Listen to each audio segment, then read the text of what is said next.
warhamhuma wa'afihima wa'fu anhuma. Kata-kata ta'ziman wal ikraman kepada Abu selaku pimpinan Dayah Istiqamatuddin Darul Ma'arif dan Darul Ma'arifah, semoga selalu dalam lindungan Allah Subhanahu wa taala. Dan kata-kata ta'ziman wal ikraman kepada guru-guru kamu yang kadruh dipenuhi undangan kamu, rela tinggal kegiatan dorong masing-masing demi dipenuhi undangan. Dan kata-kata ta'ziman yang terakhir sekali kepada seluruh para talabah yang dirahmati oleh Allah. Maka segala termasuki di dalam acara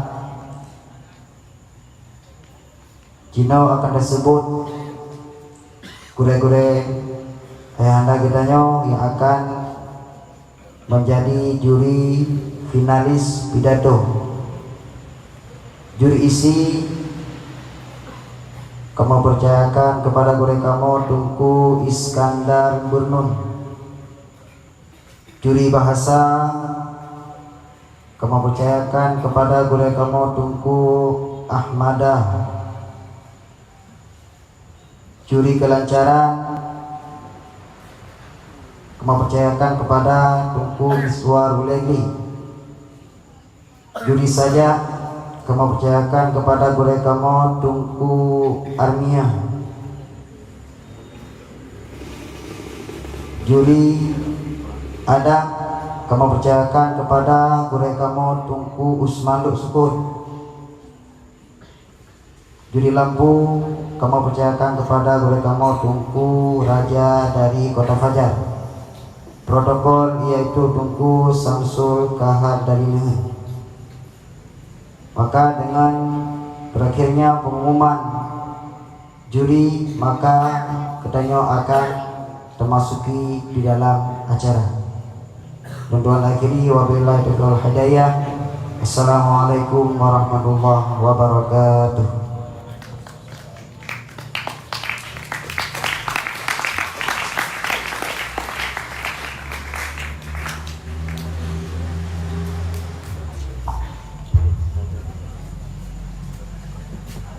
Assalamualaikum warahmatullahi wabarakatuh. Alhamdulillah, alhamdulillahi rabbil alamin, wassalatu wassalamu ala asrafil anbiya'i wal mursalin wa ala alihi wa sahbihi ajma'in, amma ba'd. فقال الله تعالى في القرآن الكريم: أعوذ بالله من الشيطان الرجيم، بسم الله الرحمن الرحيم، قل هو الله أحد الله الصمد لم يلد ولم يولد ولم يكن له كفوا أحد. صدق الله العظيم.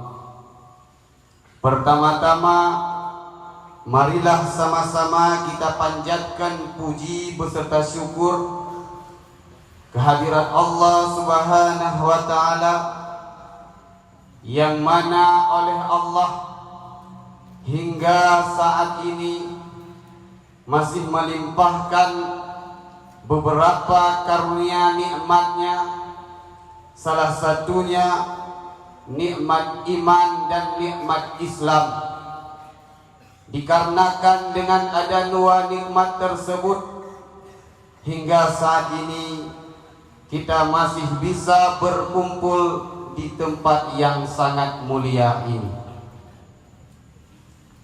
Begitu pula selawat dan salam selalu kita limpahkan kepada junjungan alam Nabi besar Muhammad sallallahu alaihi wasallam, yang mana oleh beliau yang telah mengubah pola pikir manusia dari zaman menyembah patung Lata wa Uzza hingga menyembah Allah Azza wa Jalla, dari zaman jahiliyah hingga ke zaman yang penuh dengan ilmu pengetahuan alam.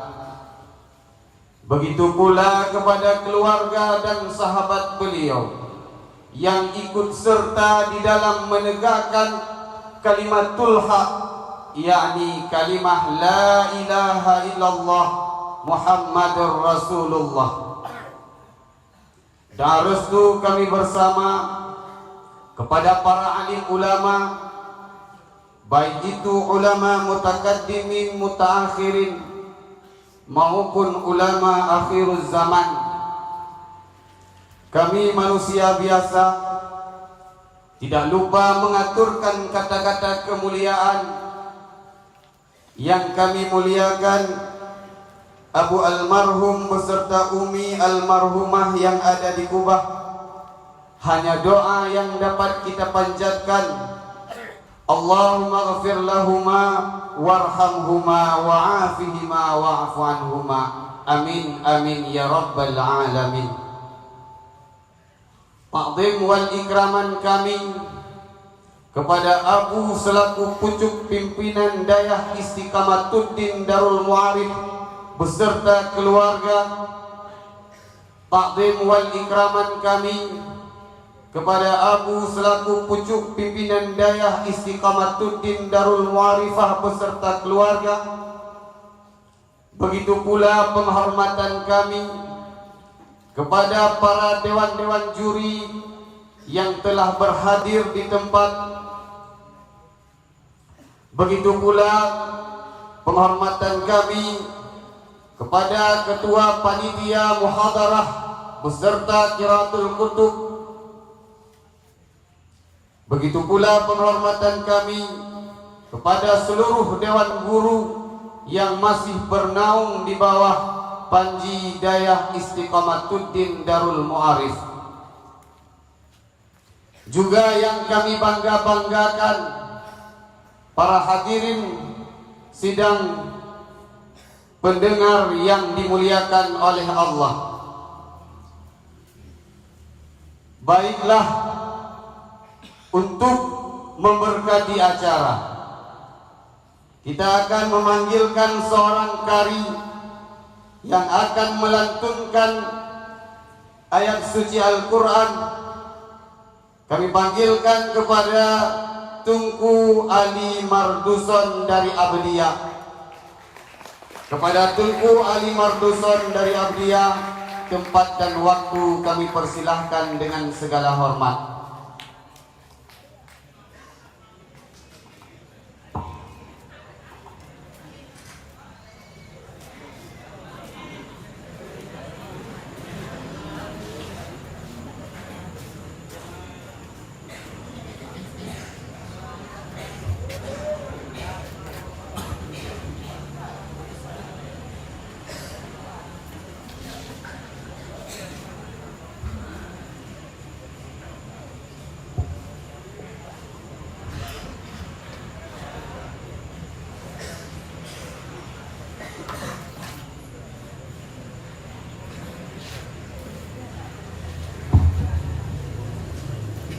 Assalamualaikum warahmatullahi wabarakatuh.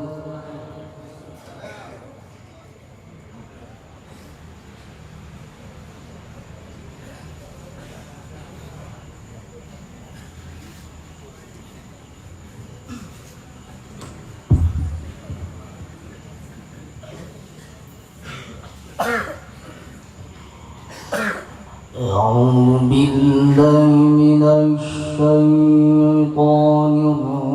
الرجيم.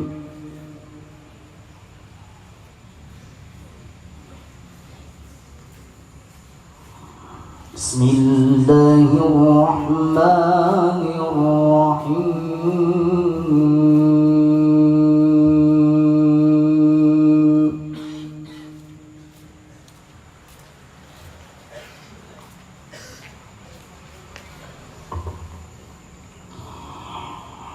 سيحلفون بالله لكم إذا انقلبتم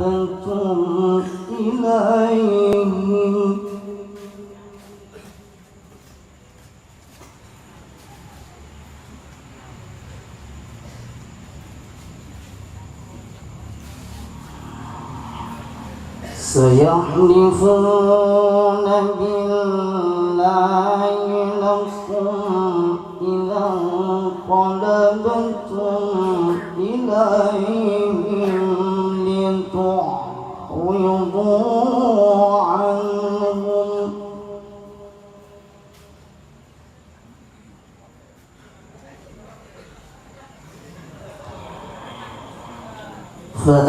فأعرضوا عنهم إنهم رجس ومأواهم جهنم جزاء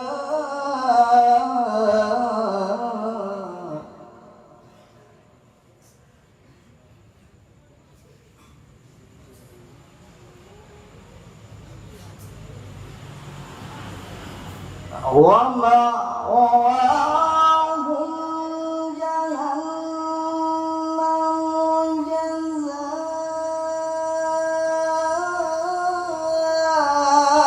جزاء بما كانوا يكسبون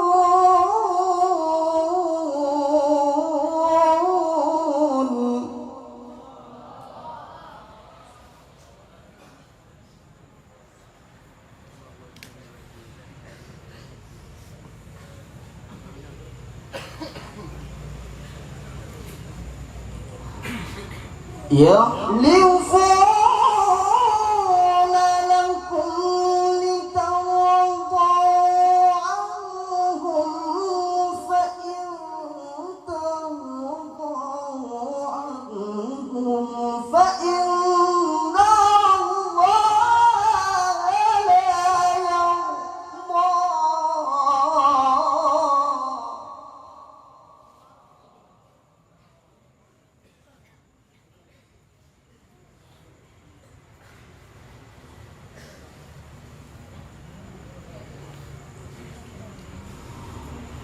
فإن الله لا يرضى عن القوم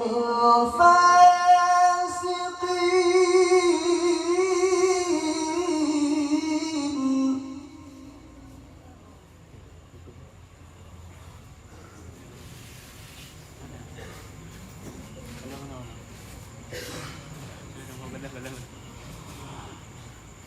فإن الله لا يرضى عن القوم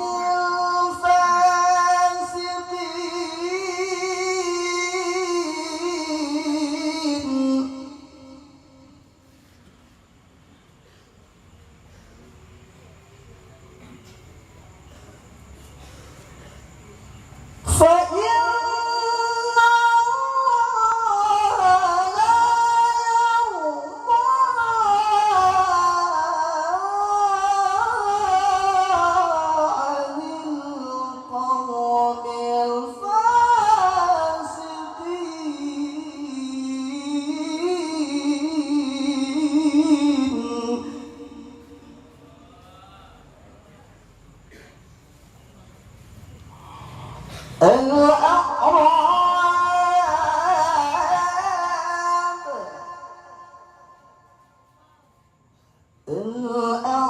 الأعراب أشد كفرا ونفاقا وأجدر أن لا يعلموا حدود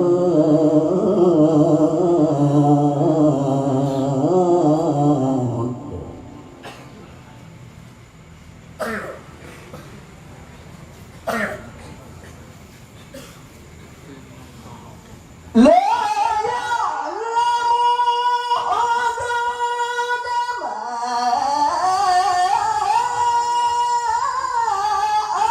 أنزل الله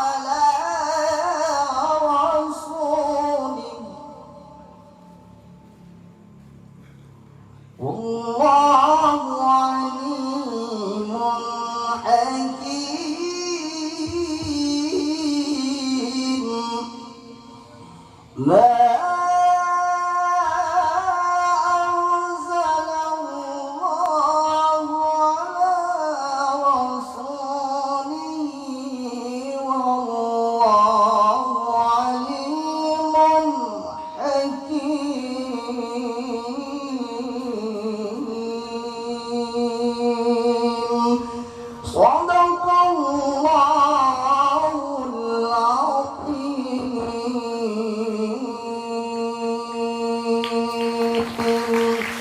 Assalamualaikum warahmatullahi wabarakatuh.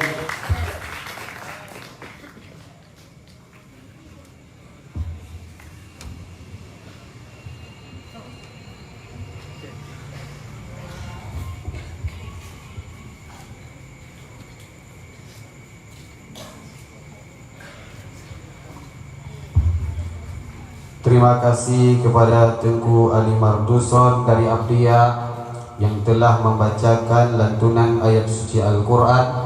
Semoga acara kita pada malam ini diberkahi oleh Allah Subhanahu wa Ta'ala.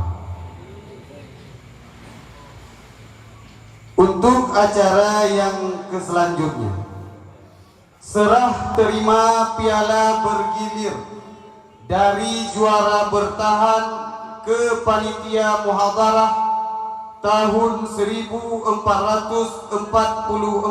Hijriah. Kami percayakan kepada ketua kabilah beserta ketua muhadarah ataupun yang mewakilinya. Tempat dan waktu kami persilahkan dengan segala hormat.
Terima kasih kepada ketua kabilah dari Pantai Selatan yang telah menyerahkan piala bergilir kepada ketua muhadarah.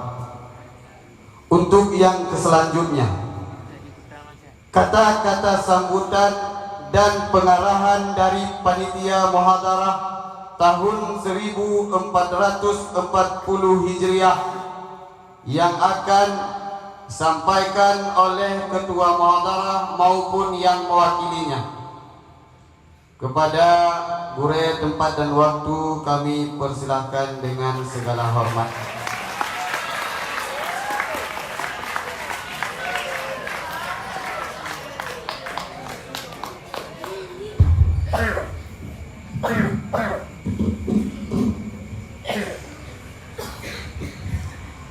Assalamualaikum warahmatullahi wabarakatuh. Alhamdulillahirabbil alamin. Wassalatu wassalamu ala asyrafil anbiya'i wal mursalin wa ala alihi wa sahbihi ajma'in. Buat langkah yang pertama, mari kita sama-sama tanya Bandung tak puja pada Allah Subhanahu wa Ta'ala, yang mana oleh Allah yang kalian beri kepada kita nyoban Bandung bermacam rahmat dan nikmat, di antara lain yaitu nikmat iman dan nikmat Islam. Dan selalu diringi salim anak tuaci kita kirimkan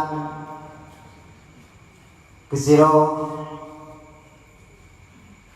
anak yatim, yaitu dalam kandungan beliau yang bertitel Habibullah, yang berpangkat Rasulullah, yaitu baginda Nabi besar Muhammad sallallahu alaihi wasallam.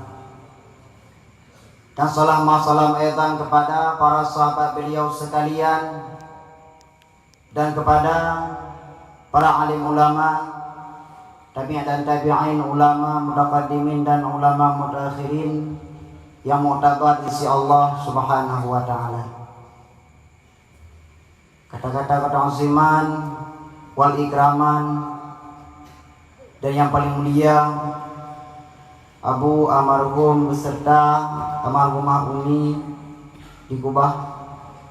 Hanya doa yang dapat kita kirimkan. Allahumma ighfir lahuma warhamhuma wa'afihima wa'fu anhuma. Dan kata-kata aziman wal ikraman kepada Abu selaku pimpinan Daya Istiqamatuddin Darul Ma'arif beserta keluarga, semoga selalu dalam lindungan Allah Subhanahu wa taala. Dan kata-kata aziman kepada gudai-gudai kamu yang katuh melangkah bak tempat kamunyo, yaitu mentinggal kegiatan untuk memenuhi acara kamu di malam yang berbahagia. Dan kata-kata aziman wal ikraman yang paling istimewa kepada seluruh para talabah yang dirahmati oleh Allah Subhanahu wa taala. Jadi alhamdulillah, segalom panjang lebar, segalom jauh dat, bahkan hana jauh si baju tok sangat. Jadi alhamdulillah, pada nanti kata lalui budaya dari dalam aula hingga dalam musalla hingga ihan, cuman gimana buat kan, yaitu najatah harum masing-masing lah. Pak kebetulan dunyo yaitu dari pihak daya kan dipercayai ulun tuan sebagai ketua muhadarah. Cuman di segi ketua muhadarahnya bermacam-macam ikulah. Kita jakin apa macam, kita ini apa macam udah enggak? Jadi kita jakin kamu no, kita woket. Tai wati no kamu di udah. Anar dong. Kan aku resi kamu pilih mudah-mudah tak? Kan?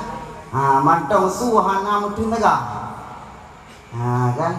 Tapi lagi istilah ku dah pegah ayah kan. Mau lopung kira-kira tak lagi abanya.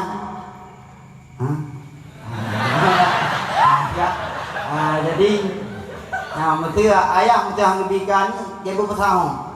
Ayah ngebikan mereka. Hampa cok mau be. Yang berpesahong kujuk. Tapi jo petahong. Berarti hai kam berarti watet dadu na 3 gol nya menang. Barang-barang yang pantas barang itu kai tepi malamnya iku kawan. Hai barang pegah tuput mesti balik kena kambing. Mana kalau malamnya dia banyak enggak? Maka ke tapi di mana itiknya. Kan? Cuman kamu di pihak panitia mungkin lebih kata-kata dalam segi kamu pingat urun ni kamu berarti bengih sayang cukup sayang ke bang sayang kan? Hai murid ke bang sayang ke? Kamu berarti caduknya berarti jalan nyobati bang cara boleh dengan geduk dan nyodanya pegahnya berkat nganggapnya nanti. Kau menang. Tapi walaupun menang cukup sayang ke? Kan? Cukup sayang bahkan tak berdoa kan? Si berjarong. Berjarong bermalin tuang bahagia. Benar. Maka dari kamu pihak panitia lun selaku kedua, nyo apalagi cak hana tripli dan nyo kadawo. Benti kedua bak lun won di kembali masalah hana di kana buah. Kan mati nyo hana tujang. Jadi ketika kamu selaku panitia, mungkin kadang waktu kamu mempegah, aduh sakit hati. Yang sampo dino hana tubat lo. Yang dijabli duku tu pikan. Lu berarti waktu yang ingat bersa, lu matang berdarah hati lu. Kemana? Nyok payah bayi lu. Jia mana? Jia boleh lun itu. Tadu kawai lah. Kapan ya berarti orang ni lun bayi ada orang bayi ni meh dia lebih orang. Berarti lah. Tak kali ini thali ini padu. Mesti thali tim liang. Dah le. Tapi insyaallah munyo ayah kan get mang kan ada bobrok dah ayah kan sayang tu. Menang gara-gara dia kan. Cuman mungkin hana panyali dah pegah haba karena wate bekas singkat. Cuma kamu bete bagi finalis alhamdulillah urun-urun berarti kalian terbaik. Kalian terbaik. Tapi baik merasa bangga. Baik merasa bangga. Tapi anggaplah yang sebagai kesungguhan rodanya, maka kasilannya akan tujuh rodanya. Jadi tersisa wate untuk urun finalis 15 minit. Jadi ini isi 12 minit lah. Lampu 2 menit. Jadi karena bersahabat semifinalis 12 menit, jadinya 15 menit. Mungkin kamu hawa mendengar kemangat tadi. Baik dapat jupu mangat nak merasa tak kan? Jadi kamu dari pihak panitia. Jadi memang nak kesalahan kamu yang jadi sakit hati urun-urun nibak malam yang berbahagianya kamu melaki maaf ribu-ribu maaf. Puakan maaf. Alhamdulillah. Mungkin hanya sekian nibak kamu akhiri. Wabillahi taufiq hidayah. Assalamualaikum warahmatullahi wabarakatuh.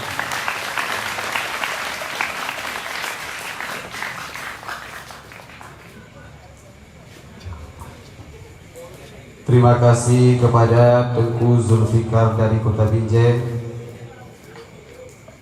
Baiklah, acara yang dinanti-nanti, penampilan para finalis sayembara Muhadarah tahun 1444 Hijriah akan segera kita mulai.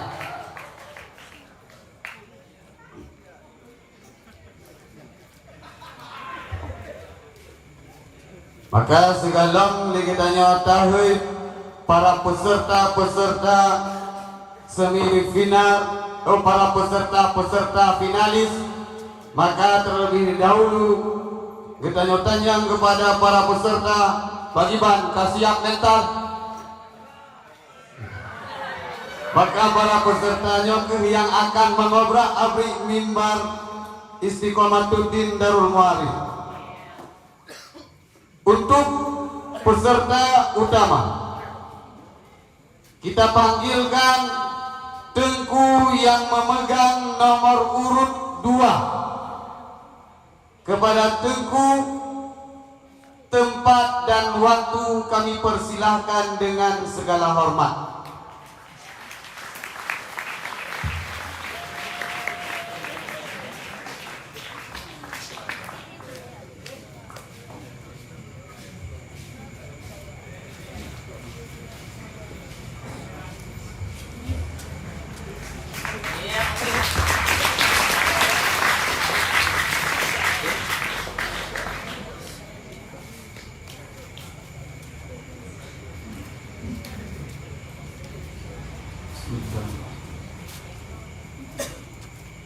Assalamualaikum warahmatullahi ta'ala wabarakatuh. Assalamualaikum ya Rasulullah. Assalamualaikum ya Habibullah. Alhamdulillahilladzi wa kafa. Wassalatu wassalamu ala rasulihin nabiyil mustafa wa ala alihi wa sahbihi wa man ihtada. أما بعد فقال الله تعالى في القرآن الكريم بسم الله الرحمن الرحيم يا أيها الذين آمنوا إن تنصروا الله ينصركم ويثبت أقدامكم قال النبي صلى الله عليه وسلم في الحديث كلكم راع وكلكم مسؤول عن رعيته. Kata ta'zim kepada alim ulama, mutaqaddimin mutaakhirin uzzamanin.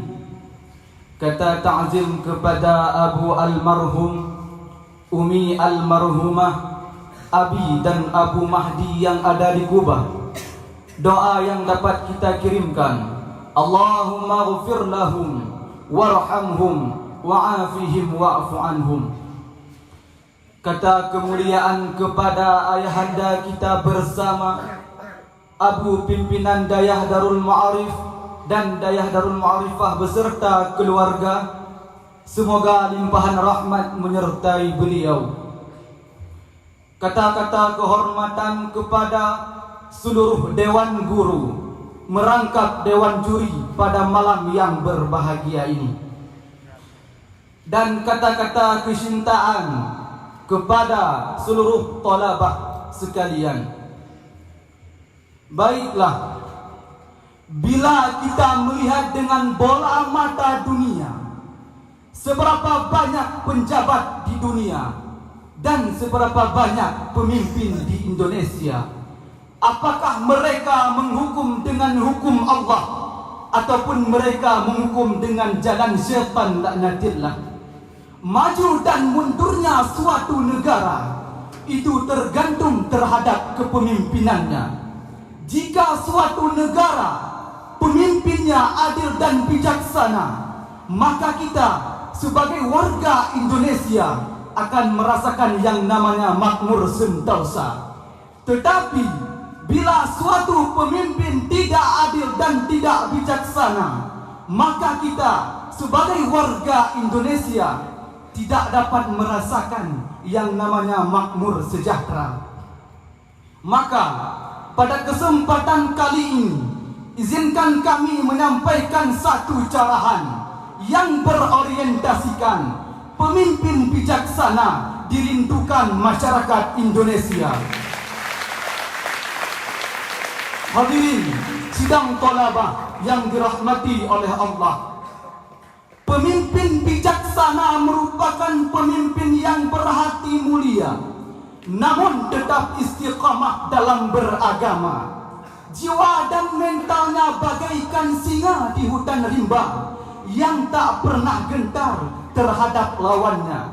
Sekalipun ombak dan badai menerpa, dia tetap berpegang teguh dalam beragama.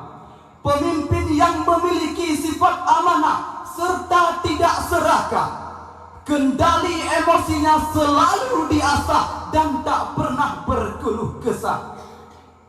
Peduli terhadap rakyatnya yang susah, kebijakannya tidak membuat hati rakyatnya gelisah. Visi dan misi pemimpin bijaksana menolong agama dengan kekuasaannya, melaksanakan aturan sesuai dengan perintah Tuhan, menegakkan keadilan serta menjalankan syariat Islam.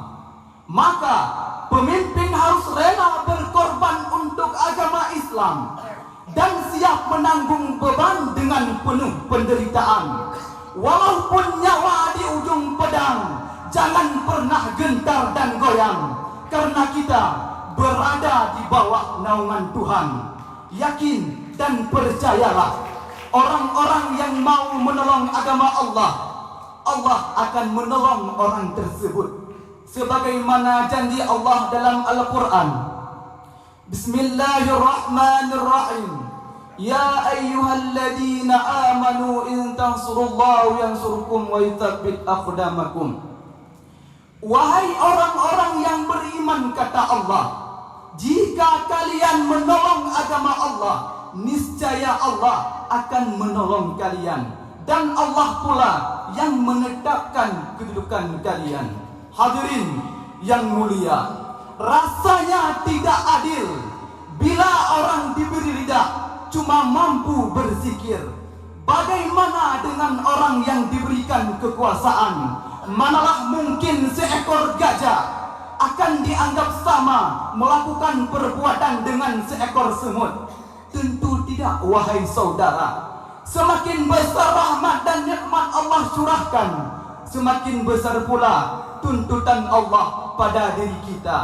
Bagi fakir dan miskin, orang yang sakit, dia cukup mengucapkan alhamdulillah. Tetapi bagi orang yang memiliki kekuasaan, dia mesti bersyukur dengan apa yang Allah pinjamkan.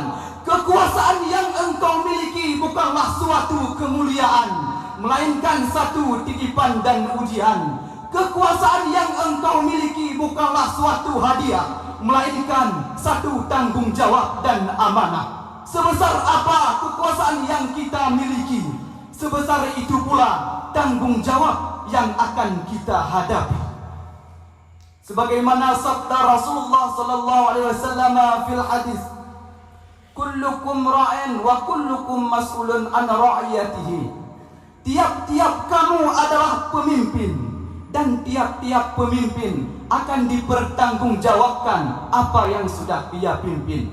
Hadirin sidang thalabah yang mulia, maka pemimpin harus berlaku adil agar tidak berperilaku bagaikan kancil yang suka usil, yang ingin mempermainkan hati rakyatnya yang kecil. Wahai pemimpin umat Islam, kami rindu akan kejujuran, kami rindu akan keadilan yang dulu pernah engkau ucapkan. Sebuah janji kesejahteraan, tapi janji itu tak pernah kesampaian. Karena mengapa dan kenapa? Karena engkau sudah terbujuk oleh rayuan syaitan. Sebagaimana janji Allah dalam Al-Quran, Bismillahirrahmanirrahim, wala tattabi'u khutuwati syaitan, dan jangan engkau sekali-kali mengikuti jejak syaitan. Innahu lakum aduwwun mubin, sesungguhnya syaitan itu musuh yang nyata. Hadirin yang mulia, bila kita mengingat sejarah lama tentang tragisnya G30S PKI Indonesia, pada masa Bapak Soekarno-Hatta, Indonesia mengalami duka yang sangat luar biasa, bahkan tidak ada dalam sejarah dunia.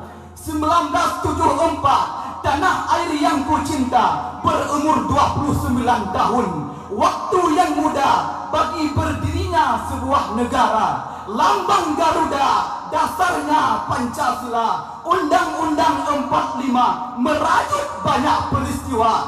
Keperalihan kepemimpinan yang mendesak, Bung Karno diganti oleh Pak Harto dengan dalih keamanan negara. Pembantaian 6 jenderal, 1 perwira, 6 jam dalam 1 malam, mati dalam lubang tak berguna. Tidak ada dalam perang Mahabharata, bahkan di sejarah dunia, hanya ada di sejarah Indonesia.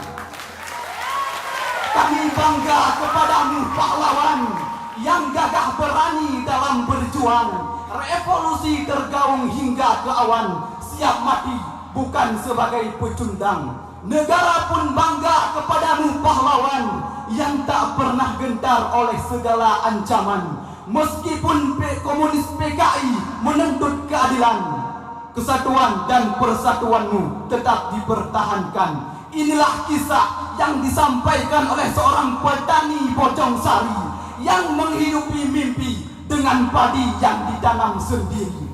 Hadirin sidang thalabah yang dirahmati oleh Allah, bila kita mengingat sejarah lama, kita cuma bisa bersedih dan berlinang air mata. Kita tidak bisa berbuat apa-apa karena sudah terlanjur kejadiannya. Hadirin yang mulia, beralih kepada kepemimpinan Aceh yang gagah perkasa, yaitu Sultan Iskandar Muda yang lahir pada tahun 1590 Masehi, merupakan anak dari seorang Laksamana Muda Maharaja Mansur Shah dan Putri Raja Indrawangsa. Iskandar Muda merupakan pemimpin yang berani, adil, tegas dan bijaksana. Beliau disifatkan sebagai Raja Sumatera karena pada masa beliaulah Kerajaan Aceh sempat menguasai dunia dan lebih separuh pulau Sumatera. Beliau juga berhasil menghantarkan kemajuan Aceh ke zaman saat ini yang kita rasa. Sebahagian besar pulau Sumatera, sebahagian besar semenanjung Malaysia. Sistem perdagangan beliau sangat baik dan sangat luar biasa, sehingga sulit diganggu oleh siapa saja.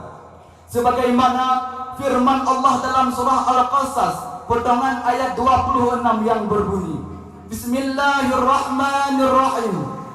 Inna khaira man ista'jartal khawiyul amin.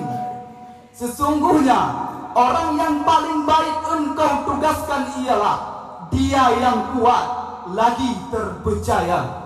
Hadirin sidang tolabah yang mulia, Iskandar Muda pernah berkata, manusia sering mencari sesuatu yang tidak dia miliki, menginginkan sesuatu yang sulit terjadi, mengharap sesuatu yang tidak pasti, karena mereka selalu yakin bahwa saya bisa menggapainya sendiri. Hadirin sidang tolabah yang dirahmati oleh Allah, dari carahan di atas dapat kita simpulkan yang bahwa kita simpan di dalam pikiran, kita tanamkan di dalam lubuk hati yang paling dalam. Seandainya kita menjadi pemimpin yang akan datang, laksanakan sesuai perintah Allah, jalankan sesuai syariat Islam yang kafah. Jangan pernah takut mengatakan yang benar walaupun itu menyakitkan. Jangan pernah gentar mengatakan keadilan, karena itu dirindukan oleh umat Islam. Mereka rindu akan kejujuran, mereka rindu akan keadilan. Maka kita sebagai pemimpin yang akan datang, jangan pernah hilangkan sifat kejujuran dan sifat keadilan. Sebagaimana pepatah mengatakan, jangan takut keluar malam, cahaya terang bulan purnama. Jangan engkau takut menegakkan keadilan, surganya Tuhan menanti Anda. Hadirin sidang tolabah yang dirahmati oleh Allah, Indonesia sekarang bersedih saudara. Agama ditinggalkan, trending dikedepankan, harta menjadi pahlawan, ulama menjadi tindasan. Seorang pemuda yang berasal dari arah selatan sana pernah berkata tentang kesedihan Indonesia, duhai pemuda, Indonesia pada tahun 1945 digelar dengan negeri Pancasila, perlambangkan burung Garuda, berhakikat Bhinneka Tunggal Ika. Akan tetapi Indonesia pada saat sekarang ini digelar dengan negeri Konoha, yang dikabarkan berita sedih permainan sepak bola. Detik-detik masyarakat gundah gulana, disitulah para penjabat merajalela. Duhai negeriku Indonesia tercipta. Hadirin sidang tolabah yang dirahmati oleh Allah. Lalu di abad yang ketiga, masuki awal keempat Masehi, ada seorang raja yang bernama Konstantin. Ingin memuliakan namanya, dia buat nama kota menjadi nama dirinya, yaitu Konstantinopel.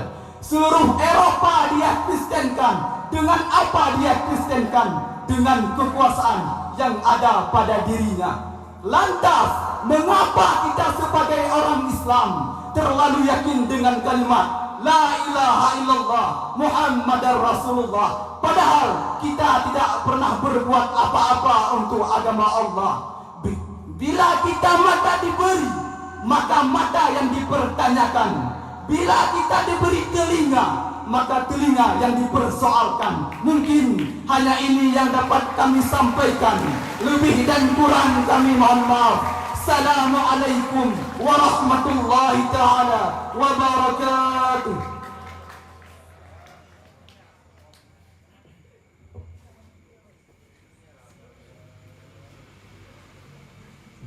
Dewan Hakim yang terhormat, para hadirin yang masih setia, peserta yang barusan tampil, atas nama Tengku Khairul Indra dari Mekah, kelas 3A utusan dari kabilah Pantai Selatan. Ya Allah, jauhkan kami dari pemimpin yang tajam dalam janji manis namun tumpul dalam melaksanakannya. Maka untuk itu kita akan memanggilkan seorang dai yang akan mematahkan mic kepada Tengku yang memegang nomor urut 4. Kepada Tengku tempat dan waktu kami persilahkan dengan segala hormat.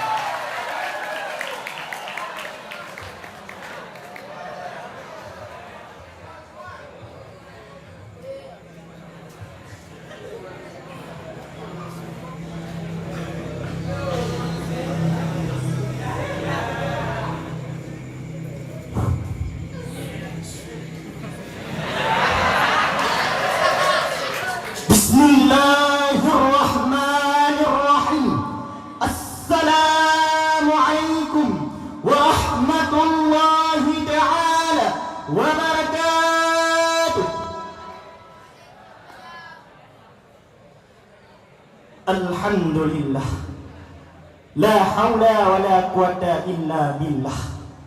Ashhadu an la ilaha illallah wa ashhadu anna Muhammad ibni Abdillah wa ala alihi wa sahbihi wa mawalah.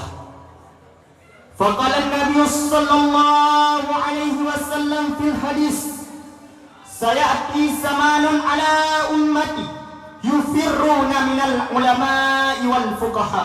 Sadaqallahul azim. Kata-kata keta'ziman wal ikraman kami kepada Abu, Abi beserta Ummi yang ada di Kubah hanyalah doa yang bisa kita kirimkan. Allahumma ghfir lahum.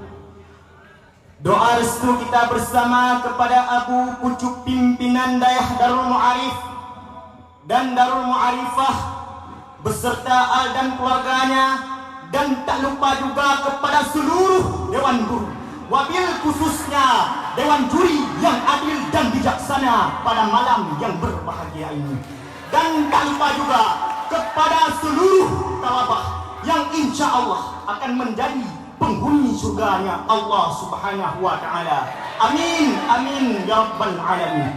Di tengah-tengah manusia lupa dan terlena dengan kemajuan zaman serta terbawa arus perkembangan zaman, sehingga mereka lupa mana yang harus dibanggakan dan siapa yang patut diidolakan. Yang menjadi panutan bukan lagi berdasarkan keilmuan.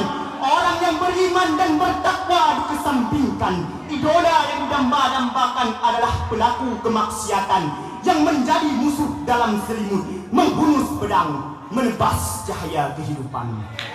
Di saat itulah nilai moral akhlak dalam jiwa umat Islam semakin berkurang, sehingga mereka tidak lagi mengenal dengan yang namanya ulama. Itu merupakan suatu kesalahan yang sangat fatal, karena ulama adalah pengarah kita ke jalan yang benar, pelindung kita dari kesesatan, tempat berpegang di kala pincang, tempat berpayung saat kehujanan, dan cahaya kita dalam kegelapan. Dengan adanya ulama, dunia ini terasa berbunga-bunga, harapan kian muncul bergelora, terasa hidup tak pernah ada derita. Lain halnya tanpa kedatangan mereka. Siang dan malam terasa begitu lama dan tersiksa, kehidupan terasa begitu hampa, dunia kehilangan makna saat kita kehilangan penyejuk hati dan bergugah jiwa. Oleh karena demikian, tergugahlah hati kami pada malam yang berbahagia ini, ingin memaparkan sebuah syarahan singkat yang berjudul Pelita yang Diabaikan. Hadirin yang dimuliakan oleh Allah Subhanahu wa ta'ala, perihal ini berkenaan dengan ramalan Rasulullah sallallahu alaihi wasallam dalam sebuah hadis tentang keadaan umatnya di akhir zaman, yang dimana beliau bersabda, sayati zamanun ala ummati yufirruna minal ulama'i wal fuqaha. Akan datang suatu masa atas umatku, kata Nabi, yang dimana mereka menjauhkan diri dari ulama dan fuqaha. Fayabtalihumullahu bi talasatin bariyatin. Maka akibatnya Allah menimpa mereka 3 macam cobaan. Ulaha yarfa'ullahul barakata min kasbihim. Yang pertama, kata Nabi, Allah menghilangkan keberkahan dari usaha mereka. Keberkahan adalah jalan menuju ridha Allah Subhanahu wa taala. Jika keberkahan itu telah hilang, maka bencana pun akan berkemunculan. Kehidupan selalu dihantui kesengsaraan. Gerak langkah senantiasa diiringi kesulitan. Kehidupan dalam keadaan serba salah dan kekurangan. Jika sudah begitu, materi menjadi ukuran dalam memuaskan hajat kehidupan. Kemewahan menjadi tolak ukur kebahagiaan. Nominal uang yang menjelma jadi Tuhan. Yang dipikirkan dan dikejar seseorang hanyalah kekayaan. Dunia menjadi tujuan hidup dan sasaran. Tanpa disadari, kesibukannya berakhir dengan kematian. Hadirin kaum muslimin yang dimuliakan oleh Allah Subhanahu wa taala. Watsaniyatu yusallitullahu ta'ala sultanan zaliman. Yang kedua, kata Nabi, Allah memberikan kekuasaan kepada penguasa yang zalim. Jika kita melepaskan diri dari ulama, maka tatanan masyarakat akan semakin kacau. Disebabkan bangsa dan agama dipimpin oleh pemimpin yang zalim, pemimpin yang ditutupi topeng kemunafikan. Mengapa tidak? Ia hanya bermodalkan kebodohan, puja-puji yang diliputi oleh wartawan, dan dengan janji manis yang dilontarkan sehingga mereka bisa mendapatkan kekuasaan. Dalam memimpin tidak memiliki arah tujuan. Daerah yang dipimpinnya hanya bisa menuai kerugian. Rakyatnya diselimuti kesengsaraan. Negara dililit utang sampai triliunan. Dan berbagai masalah lain yang menerjang, yang terbukti merugikan berbagai macam kalangan. Dengan demikian, malapetaka akan muncul di saat kezaliman dicampakkan oleh penguasa. Hidup tidak lagi dibingkai keimanan. Penguasa menari atas kesedihan umatnya. Kebijakan yang diambil selalu dapat merugikan rakyat jelata karena berlatar hawa nafsu dan kepentingan pribadi. Lihatlah betapa banyak para pemimpin yang serakah. Kerjaannya di balik layar hanya menjala, tidak mempedulikan rakyat yang susah, yang dipikirkan bagaimana hartanya melimpah dan hidupnya dalam tempat yang mewah. Ini merupakan kesalahan kita karena telah mengucilkan para alim ulama dan fuqaha. Allah memberikan kekuasaan kepada penguasa yang zalim. Hadirin kaum muslimin yang dimuliakan oleh Allah Subhanahu wa taala. Wastalisatu yakhrujuna minad dunya bighairi iman. Yang ketiga, kata Nabi, mereka keluar dari dunia tanpa keimanan. Tak tanggung-tanggung hukuman yang diberikan Sang Maha Perkasa. Hamba yang memisahkan diri dari kekasihnya, hidupnya penuh dengan kesialan hingga berpisah dengan dunia. Jiwanya dilanda nestafa, raganya terbelenggu dalam pencala dunia. Ketika tubuh terpisah dengan nyawa, melayanglah cahaya iman dan takwa. Hal ini tak diinginkan oleh setiap insan dan manusia. Namun hal ini akan terjadi bila kita menjauhkan para alim ulama. Allah memberikan kekuasaan kepada Allah memberikan kita ketika sakratul maut keluar dari dunia dengan tanpa keimanan. Wal iyadu billah. Hadirin sedang palabah yang insyaallah dalam penghuni surganya Allah Subhanahu wa taala. Dari hadis tersebut bisa kita simpulkan yang bahwa Melalaikan ulama bisa menuai kerugian, melecehkan peran mereka bisa mendapatkan kesengsaraan, dan kriminalisasi terhadap ulama bisa menyebabkan malapetaka yang cukup besar.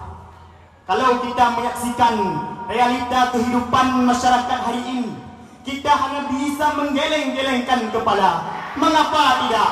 Ulama di sisi Allah merupakan insan yang paling mulia, pemegang tongkat estafet para anbiya, orang yang menyerahkan separuh hidupnya untuk agama. Sejatinya mereka bisa dijadikan panutan dan idola. Jasanya mereka patut dikenang sepanjang masa. Tapi yang terjadi di lapangan malah sebaliknya. Lihatlah yang terjadi di Indonesia. Ulama seolah-olah tiada harga dirinya. Mereka dianggap hanya sebatas menjaga masjid dan musalla. Memahami hukum agama dinilai bukan lagi masanya. Mereka dibutuhkan saat kematian ibu bapaknya semata-mata. Bahkan lebih celakanya, penguasa mendekati ulama hanya ingin mendapatkan suara. Pertemuan mereka di-share berbagai media massa, seakan-akan mereka adalah pemimpin yang peduli terhadap agama. Namun rakyat beranggapan lain ketika melihat di sosial media. Orang-orang yang berkomentar sudah kehilangan etika. Ulama dianggap sudah menjual agama karena menerima suap dari penguasa. Padahal kenyataannya mereka tidak melihat dengan mata kepala dan tidak mengetahui bukti jelas dan nyata. Lantas mereka berani menuduh ulama seenak jidatnya saja. Ulama yang berbicara tegas mereka bilang radikal, padahal kenyataannya mereka lah pemersatu bangsa. Dan berbagai fitnah, cacian dan hinaan yang sudah merajalela. Bahkan tak sedikit pula orang-orang yang membela ulama mereka juga ikut dicela. Seakan-akan ulama dan pengikutnya tak ada tempat di dunia fana ini. Kaum muslimin sedang talabah yang dimuliakan oleh Allah Subhanahu wa taala. Ketika kita menyaksikan akhir-akhir ini berbagai peristiwa yang menimpa umat manusia, kebakaran terjadinya di mana-mana, banjir yang tak pernah jeda hentinya, apalagi gempa akhir-akhir ini yang menimpa rakyat Turki dan Suriah. Ini membuktikan sebuah tanda benarnya ramalan Rasulullah sallallahu alaihi wasallam tentang akibat perbuatan umatnya yang menjauhkan para alim ulama. Tentunya dalam ingatan kita masih membekas peristiwa 18 tahun silam, tepatnya pada hari Ahad, jatuhnya pada tanggal 26 Desember pada tahun 2004. Alam mengisyarahkan sebuah tanda, suasana gembira seketika berubah menjadi duka. Allah mengirimkan bala tentaranya. Bumi Aceh digoncang oleh gempa. Pelambang pun ikut melanda, mengalir deras tanpa hentinya. Bagaikan singa kelaparan mencari bangsa, meruntuhkan semua bangunan dengan rata. Jasad-jasad manusia bergelimpangan di mana-mana. Bumi menangis ketika melihatnya, matahari pun redup ikut berduka. Ini merupakan ulah manusia, perbuatan orang durjana yang menumpahkan darah para alim ulama. Hadirin kaum muslimin yang dimuliakan oleh Allah Subhanahu wa taala. Dari pidato di atas bisa kita simpulkan beberapa poin. Poin yang pertama, perlu kita sadari dan perlu kita renungi. Semakin tuanya dunia ini, semakin hancur pula ia. Disebabkan kurangnya ilmu agama karena meninggalnya para alim ulama. Hari demi hari, siang berganti malam, lampu dunia mulai padam. Di saat ulama telah tiada, maka kehidupan umat manusia dalam keadaan serba salah. Pintu hati tertutup dari hidayah. Telinga tidak mendengar kebajikan, mata tidak melihat kebenaran, dan tubuh enggan menjalankan perintah Tuhan, dan hati tidak dapat merasakan indahnya beragama Islam. Ma'asyiral muslimin yang dimuliakan oleh Allah Subhanahu wa taala. Adapun poin yang kedua, selagi ulama masih ada di sekeliling kita, Mari kita dekatkan diri dengan mereka, kita lindungi mereka. Karena ulama bagi kita sebagai penyejuk kalbu di kala kecewa, penegak iman di kala goyah, pengobat luka, penawan jiwa. Jangan biarkan jiwa kita menjadi sarana dosa yang terpampang, menuruti nafsu syahwatnya menyimpang, sehingga hati bisa dipimpin oleh syaitan dan menjadikan kita manusia pembangkang. Selagi ruh masih dikandung badan, hiduplah penuh ketaatan, tingkatkan keimanan dan ketakwaan, ikutilah Islam sebagai jalan kebenaran, ulama selaku panutan, Rasulullah selaku tauladan, dan jangan lupa jadikan Al-Quran sebagai sumber pedoman kehidupan agar kita mendapatkan ridha dari Yang Maha Rahman. Ma'asyiral muslimin yang dimuliakan oleh Allah Subhanahu wa taala. Adapun poin yang selanjutnya, poin yang kita tunggu-tunggu itulah poin yang keempat. Selagi ulama masih ada di sekeliling kita, jangan biarkan penguasa mendekati ulama hanya ingin mendapatkan suara. Jangan biarkan PKI menghancurkan para ulama. Jangan biarkan Yahudi mendekati ulama untuk meruntuhkan negara Aceh Serambi Mekah. Dan jangan biarkan rakyat Aceh dijajah oleh Wahabi. Dan jangan biarkan ulama dicaci maki oleh kaum PKI. Ma'asyiral muslimin yang dimuliakan oleh Allah Subhanahu wa taala. Hanya sekian yang dapat kami sampaikan. Wabillahi taufiq wal hidayah. Assalamualaikum warahmatullahi taala wabarakatuh. Waalaikumsalam warahmatullahi wabarakatuh. Dewan Hakim yang bijaksana, para pendengar yang dimuliakan oleh Allah, yang barusan turun, Tengku yang bernama Tengku Martunis dari Lok Nibong, kelas 2B, utusan kabilah Isak, Ikatan Santri Aceh Timur. Untuk peserta yang selanjutnya,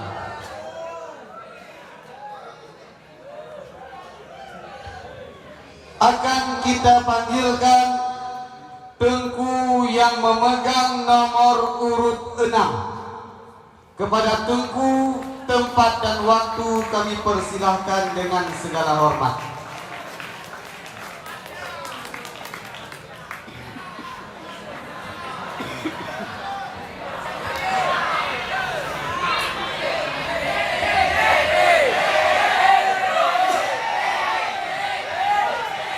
Bismillahirrahmanirrahim. Assalamualaikum warahmatullahi wabarakatuh. Alhamdulillah. Alhamdulillahilladzi ja'ala al-Islam dinan وجعل القرآن إماما وجعل رسول الله صلى الله عليه وسلم أسوة حسنة. أشهد أن لا إله إلا الله وأشهد أن محمد رسول الله. اللهم صل على سيدنا محمد وعلى آله وأصحابه أجمعين. أما بعد، فقال الله تعالى في القرآن الكريم: أعوذ بالله من الشيطان الرجيم. بسم الله الرحمن الرحيم. اتل ما أوحي إليك من الكتاب وأقيم الصلاة إن الصلاة تنهى عن الفحشاء والمنكر ولذكر الله أكبر والله يعلم ما تصنعون. وقال النبي صلى الله عليه وسلم في الحديث: أول ما يحاسب به العبد يوم القيامة الصلاة، فإن صلحت صلح سائر عمله وإن فسدت fasada sa'iru amali. Sadaqallahul azim. Kata-kata ta'zim kami kepada almarhum Abu dan almarhumah Umi yang berada di Kubah. Hanya doalah yang dapat kita kirimkan. Allahumma ja'al qabrahuma rawdatan min riyadil jinan wa la taj'al qabrahuma khufratan min hafarin niran. Kata-kata takzim kami kepada Abu Pucuk Pimpinan Daya Istiqamatuddin Darul Mu'arif dan Darul Mu'arifah beserta keluarga yang insya-Allah dirahmati oleh Allah Subhanahu wa ta'ala. Kata-kata ta'zim kami kepada seluruh dewan-dewan guru, baik yang merangkup menjadi dewan-dewan juri yang adil lagi bijaksana, yang paling istimewa, kepada sidang pendengar yang dirahmati oleh Allah Subhanahu wa ta'ala. Alangkah mirisnya seseorang yang mengaku bahwa dia adalah orang Islam dan menyandang status Muslim, tapi tidak melakukan salat. Bahkan hadirin, pemandangan ini bukanlah hal yang baru, sehingga pelakunya pun tidak lagi merasa malu. Maka oleh karena itu, pada kesempatan yang mulia ini, kami akan mengupaskan satu sarahan yang meriantasikan urgensi dan fungsi salat dalam kehidupan manusia. Hadirin sidang pendengar yang dirahmati oleh Allah Subhanahu wa ta'ala, salat dalam Islam merupakan sesuatu yang menempati kedudukan yang sangat penting. Dialah sebagai tiangnya agama. Segala sesuatu yang bersifat pokok adalah Islam. Tiangnya adalah salat dan puncaknya adalah jihad di jalan Allah.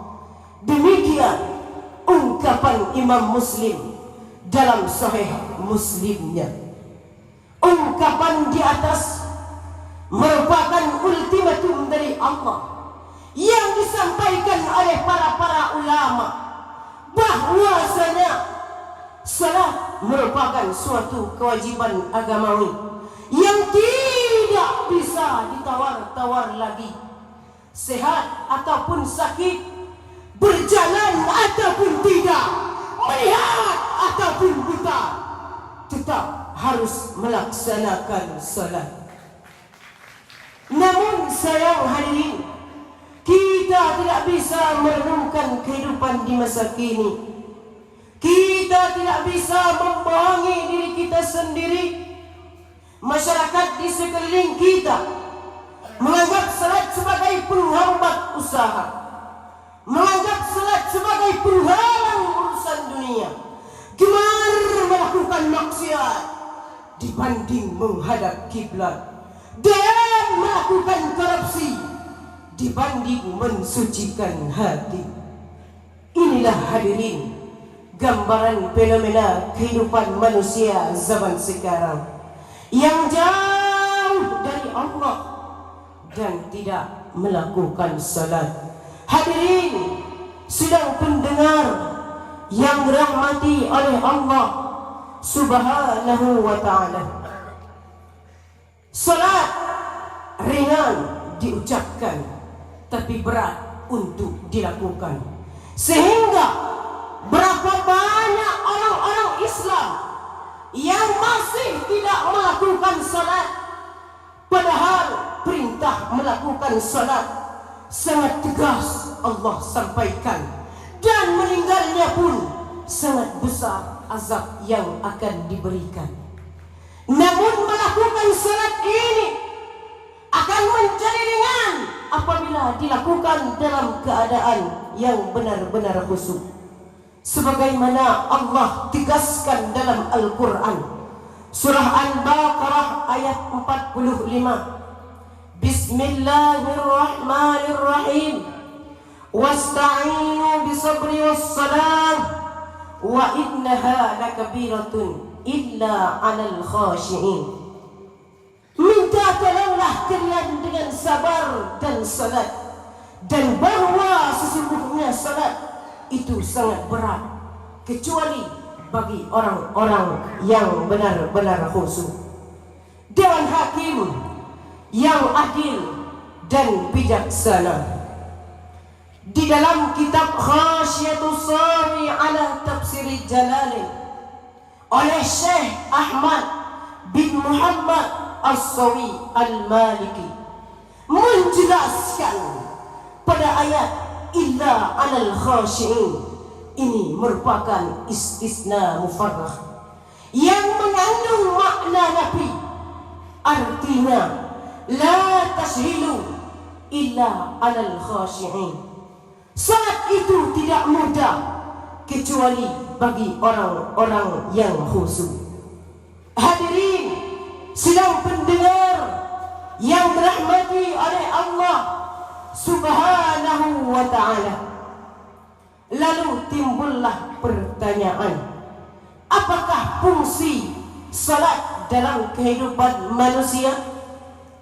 Ilmuwan Tiongkok Cina pernah membuktikan, dan penelitian ini diakui oleh Badan Kesehatan Dunia, mengatakan bahwasanya dengan melakukan salat di waktu subuh sebagai terapi paru-paru, dengan melakukan salat di waktu zuhur sebagai terapi jantung, dengan melakukan salat di waktu asar sebagai terapi kantong kemih, dengan melakukan salat di waktu maghrib sebagai terapi ginjal, dan dengan melakukan salat di waktu isya sebagai terapi perikardio.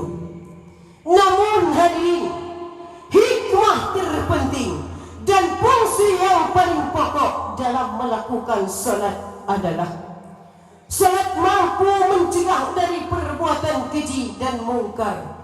Hal ini sesuai dengan firman Allah yang terukir indah dalam mozaik Al-Quran, surah Al-Ankabut ayat 45. Bismillahirrahmanirrahim. Utlu ma uhiya ilaika minal kitab wa aqimus salah. Inna salata tanha 'anil fahsya'i wal munkar. Wala dzikrullahi akbar. Wallahu ya'lamu ma tasna'un. Bacalah apa yang telah diwahyukan kepadamu wahai Muhammad, yaitu Alkitab, Al-Quran, dan dirikanlah salat. Sesungguhnya salat itu mencegah dari perbuatan keji dan mungkar, dan sesungguhnya mengingat Allah itu lebih besar keutamanya daripada ibadah-ibadah yang lain, dan Allah mengetahui apa yang kamu kerjakan. Dewan hakim yang arif nan bijaksana demikian jelas, dengan melakukan salat yang benar-benar khusyuk dapat mencegah dari perbuatan keji dan mungkar. Hadirin sidang pendengar yang dirahmati oleh Allah Subhanahu wa ta'ala, salat pun hadirin merupakan pemersatu umat. Kesatuan dan persatuan akan terwujud ketika kita melakukan salat berjamaah. Dengan catatan kita perhatikan cara main dalam salat berjamaah, diatur dengan intensif dan tertib. Takdimu ma yaqtadi taqdimuhu wa ta'khiru ma yaqtadi ta'khiruhu.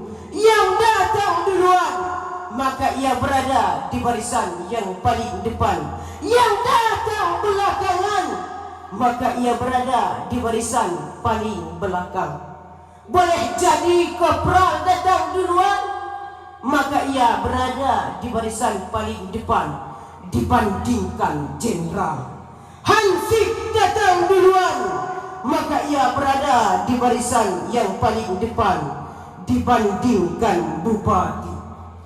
Bahkan hadirin, Ahmadinejad, orang nomor 1 di negeri Iran, orang yang paling ditakuti oleh Amerika, ketika melakukan solat berjamaah, ia datang terlambat. Maka mau tidak mau, rida tidak rida, maka harus berada di barisan yang paling belakang.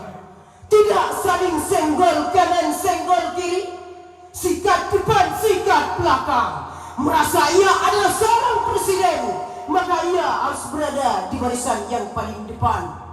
Tidak, hadirin, inilah aturan Allah dalam rangka melakukan salat berjamaah. Ingat, salat tidak mampu diatur oleh aparat.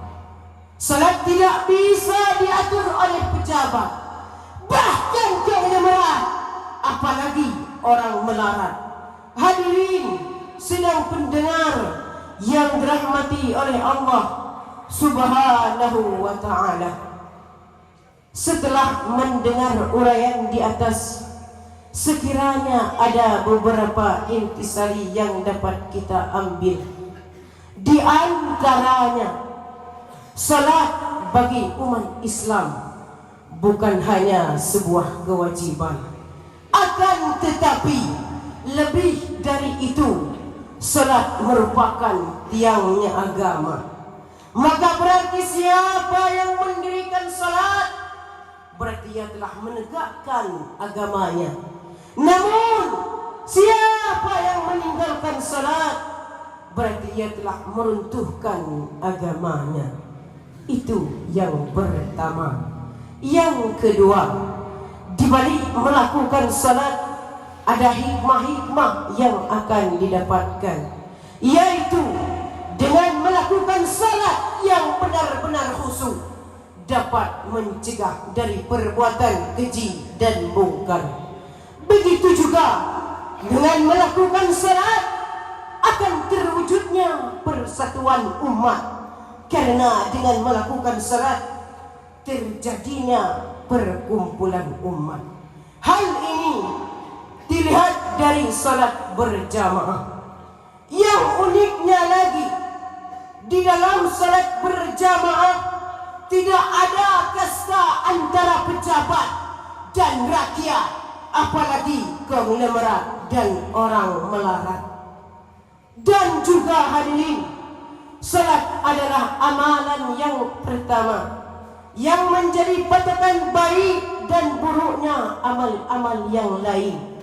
Dan salat pun merupakan amalan yang pertama yang akan dihisab di hari kiamat. Hadirin sidang pendengar yang dirahmati oleh Allah Subhanahu wa ta'ala, hanya inilah yang dapat kami sampaikan. Lebih dan kurangnya kami minta maaf. Yang benarnya datangnya dari Allah, yang salahnya datang dari kami sendiri. Wabillahi taufiq wal hidayah, wal hidayah. Wassalamu alaikum warahmatullahi wabarakatuh.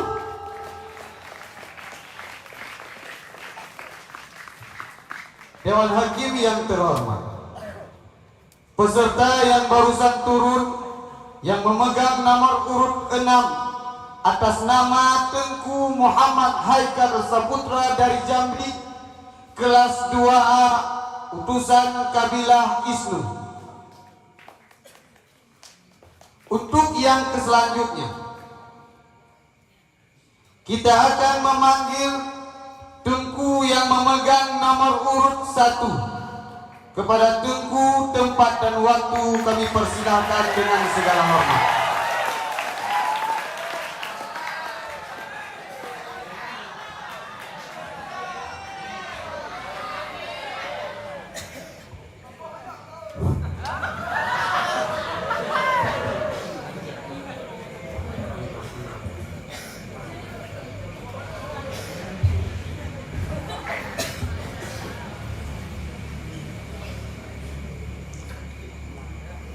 أعوذ بالله من الشيطان الرجيم بسم الله الرحمن الرحيم السلام عليكم ورحمة الله وبركاته الحمد لله رب العالمين والصلاة والسلام على رسول الله محمد بن عبد الله ومن تبع رسالته والصلاة والسلام على رسول الله وعلى آله وصحبه ومواله أما بعد. Ta'zim wal ikraman kepada Abu almarhum dan Ummi almarhumah yang berada di Kubah. Hanya doa yang dapat kita kirimkan, Allahumma ghafir lahuma warhamhuma wa'afihima wa'fu anhuma. Ta'zim penghormatan kepada Abu selaku penasihat Dayah Darul Ma'arif dan Dayah Darul Ma'arifah beserta dengan keluarga, dan kepada Abu pimpinan Dayah Darul Ma'arif beserta dengan keluarga, dan kepada Abu Muda selaku pimpinan Dayah Darul Ma'arifah beserta keluarga, dan kepada seluruh dewan guru yang mengajar kami siang dan malam, terlebih istimewa kepada dewan juri yang adil lali bijaksana, dan kepada seluruh sidang para talabah yang dimuliakan oleh Allah. Seiring dengan berjalannya waktu, kegiatan pun semakin meningkat. Kesibukan demi kesibukan kian bertambah karena fenomena masa terus berubah serta zaman yang berkembang dengan cara pikir lebih matang. Begitulah keadaan kaum sarungan yang telah diukur oleh kemajuan zaman, tidak mengikuti alur perkembangan, tapi menyiapkan diri untuk menjawab tantangan yang semakin hari semakin berkembang, sehingga mereka mampu mencapai kesuksesan dengan prestasi yang gemilang dan ujung-ujungnya lulus sebagai sarjana sarungan. Oleh karena itu, tergugahlah hati kami pada malam hari ini ingin mengupaskan suatu syarahan singkat yang berorientasikan santri harapan bagi negeri. Ma'asyiral muslimin sidang para talabah yang dimuliakan oleh Allah, Rasulullah merupakan sosok pemimpin yang bijak, dihormati dan disegani dimanapun bumi beliau pijak. Kepemimpinannya terus meranjak, terbukti banyak pemuda kreatif dan inovatif yang beliau cetak, membuat Islam meningkat pesat, umat jauh dari maksiat dan sangat antusias dalam berbuat taat. Didikan Rasulullah sebagai realisasi dari firman Allah surah Al-Kahfi ayat 13. Bismillahirrahmanirrahim. Nahnu naqussu 'alaika naba'ahum bil haqq. Kami ceritakan kepadamu duhai Muhammad kisah mereka dengan sebenar-benarnya. Innahum fityatu amanu bi rabbihim wa zidnahum huda. Sesungguhnya mereka adalah pemuda-pemuda yang beriman kepada Tuhan mereka, dan kami tambahkan petunjuk kepada mereka. Allah Subhanahu wa taala memberikan contoh pemuda di dalam Al-Qur'an dengan pemuda Al-Kahfi. Mereka adalah pemuda yang memegang teguh keimanannya dan rela meninggalkan kampung halaman demi agama Allah. Tercatat dalam sejarah beberapa abad yang lalu hingga kurun waktu yang tak menentu, terdapat suatu generasi gemilang yang hidup dalam naungan Islam serta patut dijadikan contoh teladan. Mereka adalah generasi cemerlang yang jadi dambaan setiap kalangan. Di masa mudanya penuh dengan perjuangan, menghabiskan waktu siang dan malam dalam menjalankan perintah Tuhan, berdakwah dengan dorongan iman, mengharumkan nama Islam dan membawa Islam memenangkan peradaban. Para hadirin yang Allah muliakan, seiring dengan berkembangnya zaman, waktu terus berganti siang dan malam. Hebatnya generasi terdahulu berbeda jauh dengan generasi sekarang yang terkadang hidupnya tak bisa jadi cerminan. Pemuda yang dinilai hebat adalah mereka yang memiliki kapasitas recehan. Pemuda yang dinilai sukses dan keren adalah mereka yang punya peran murahan dan diberikan apresiasi besar-besaran. Bukankah pemuda menjadi harapan sebuah bangsa? Masa depan suatu bangsa bisa dinilai dari para pemuda, di mana mereka akan menjadi tokoh di masa akan datang dan menjadi harapan dari semua kalangan. Karena maju mundurnya sebuah bangsa tergantung pada tangan pemuda, sebagaimana yang telah diutarakan oleh Syekh Mustafa Al-Khalaini. Inna fi yadi syabab amrul ummah. Sesungguhnya pada tangan pemuda lah urusan umat. Wa fi aqdamihim hayatuha. Dan pada kaki mereka lah kehidupan umat dipertaruhkannya. Namun yang sangat disayangkan, segenap pemuda sekarang terlena dalam bola indah yang terbungkus dengan kenikmatan semu, sehingga tak sedikit dari mereka yang terjerumus dalam lubang kemaksiatan. Saksikanlah bagaimana para pemuda dalam hidup dan beraksi. Pamer aurat mereka anggap seni, narkoba menjadi bahan pokok dikonsumsi, tak ada saldo di dompet untuk transaksi, malah beralih ke mencuri. Bagian pembunuhan juga makin menjadi-jadi. Anak yang tak dikasih jajan sehari malah tega membunuh orang tuanya sendiri. Tak kalah hebatnya dengan zina yang menjadi santapan sehari-hari. Suami tak puas dengan istri, tidur seranjang dengan anak tiri. Mahasiswi yang ingin mencari sensasi berbelok ke prostitusi. Kalaupun si wanita hamil, anaknya akan diaborsi. Setiap hari beritanya terpapar di Brohaba dan Serambi. Inilah fenomena akhir zaman yang menimpa generasi Islam. Banyak pemuda yang berperilaku menyimpang. Mereka anggap jalan menuju kebenaran, padahal jelas-jelas tak tentu arah dan tujuan, sehingga mereka kekal di neraka jahanam karena mengikuti jalur para syaitan. Para hadirin yang Allah muliakan, beginikah pemuda yang dijadikan harapan bangsa? Apakah pemuda seperti ini yang ingin dijadikan pemimpin negara? Sungguh, jika suatu bangsa diserahkan pada orang durjana, maka rakyat akan merana, negara menjadi porak-poranda, agama hancur binasa. Lantas, kepada siapa juga kita menaruh harapan menyerahkan agama dan bangsa di masa akan datang? Lebih tepatnya kepada para sarjana serungan. Mengapa tidak? Krisis akhlak yang kian meningkat, terutama di kalangan generasi muda, mengingatkan kita betapa pentingnya pendidikan agama. Karena pendidikan agama lah yang menjadi fundamental dalam membina budi luhur.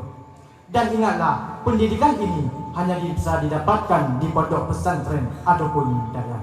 Ma'asyiral muslimin, para hadirin yang Allah muliakan, daya merupakan salah satu area terpancarnya cahaya dari jannah, tempat meneruskan perjuangan Rasulullah dan tempat belajar tak kenal lelah. Walau sebagian penghuninya tidak tamat sekolah, tapi lulus dari daya tidak mengharapkan ijazah. Hidup tidak harus memiliki harta berlimpah, apalagi tinggal di tempat mewah. Walau hidup dalam keadaan susah, tidak menjadi alasan untuk menyerah. Karena dari tempat inilah lahirnya para sarjana serungan yang akan memegang tongkat estafet di masa akan datang.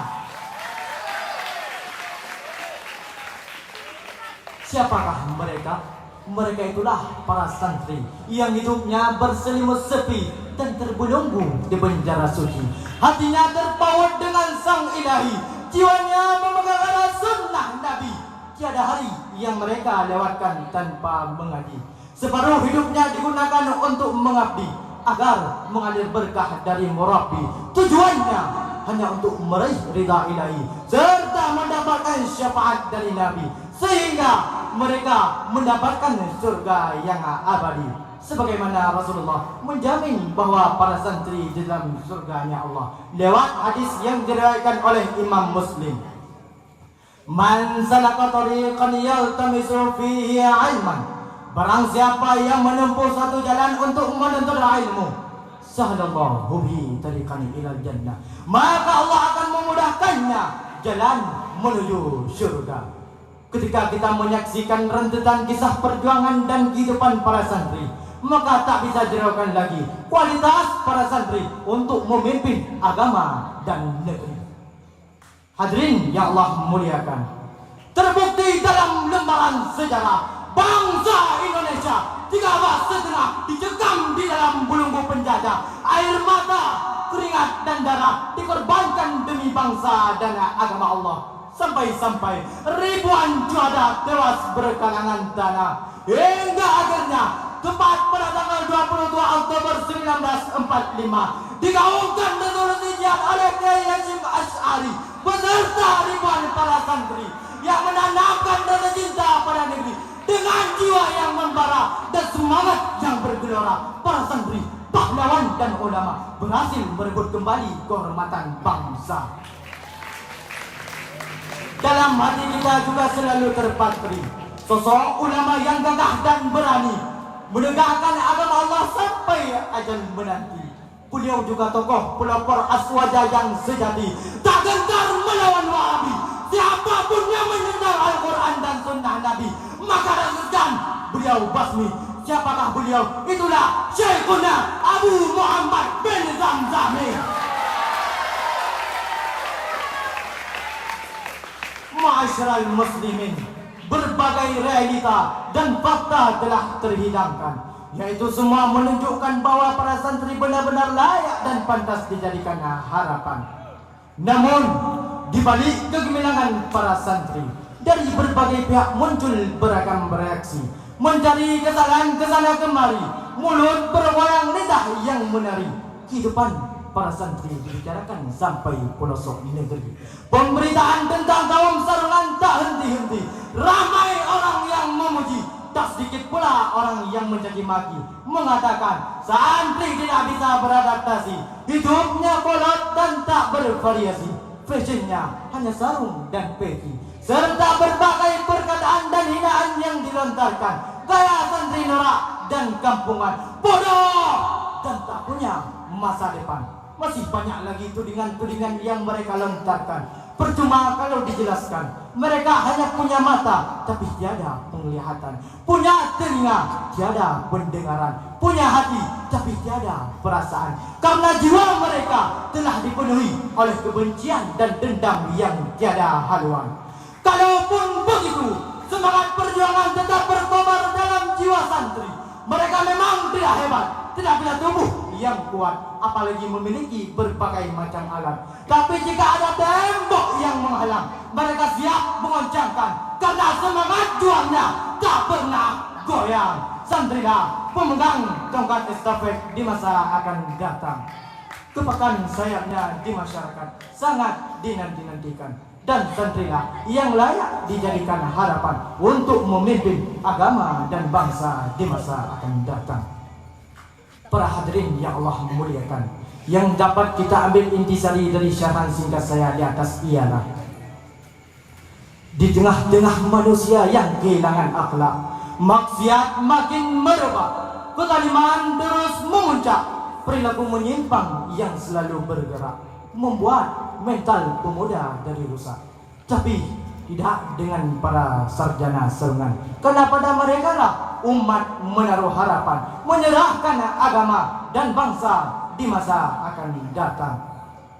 Dengan berkembangnya zaman, dunia yang terus menggantikan arah dan tujuan, perubahan yang melahirkan bermacam corak tantangan, dan semua pihak menyodorkan hujatan, bahkan ancaman. Tapi di tengah-tengah keadaan yang demikian, para santri tetap mampu bertahan. Tidak perlu menutup mata dan telinga, karena inilah fakta dan realita bahwa para santri sudah selayaknya menjadi pendekar zaman adidaya. Tak usah silau dengan keadaan, sebab sarjana serungan mampu mengoncangkan dunia. Satu pesan penting dari kami untuk para santri: jangan pernah lelah untuk berbuat baik, dan teruslah berusaha menjadi lebih baik dan bermanfaat bagi siapapun dalam keadaan apapun. Jangan pernah merasa berjasa dengan segala penghargaan yang kalian terima. Tetaplah membumi meskipun keringatmu bercucuran deras tanpa ingin dihargai. Tetaplah tersembunyi karena langit selalu terbuka meski mendung datang mengelabui. Seorang ahli hikmah pernah berkata, ketika kerja keras tak dihargai, maka kita sedang belajar tentang ketulusan.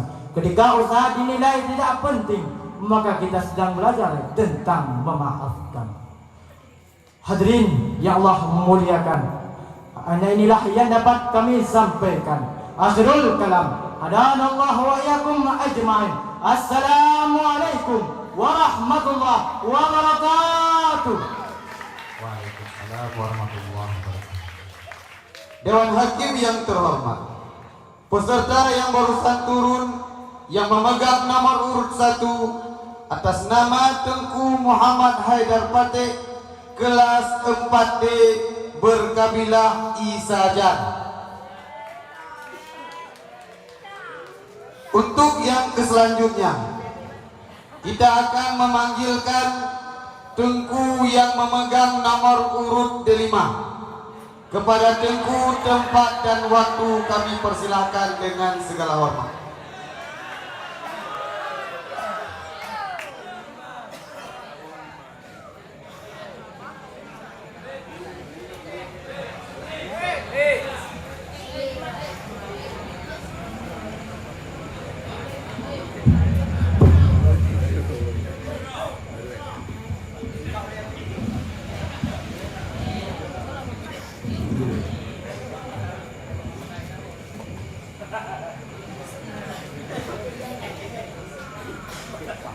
Assalamualaikum warahmatullahi wabarakatuh.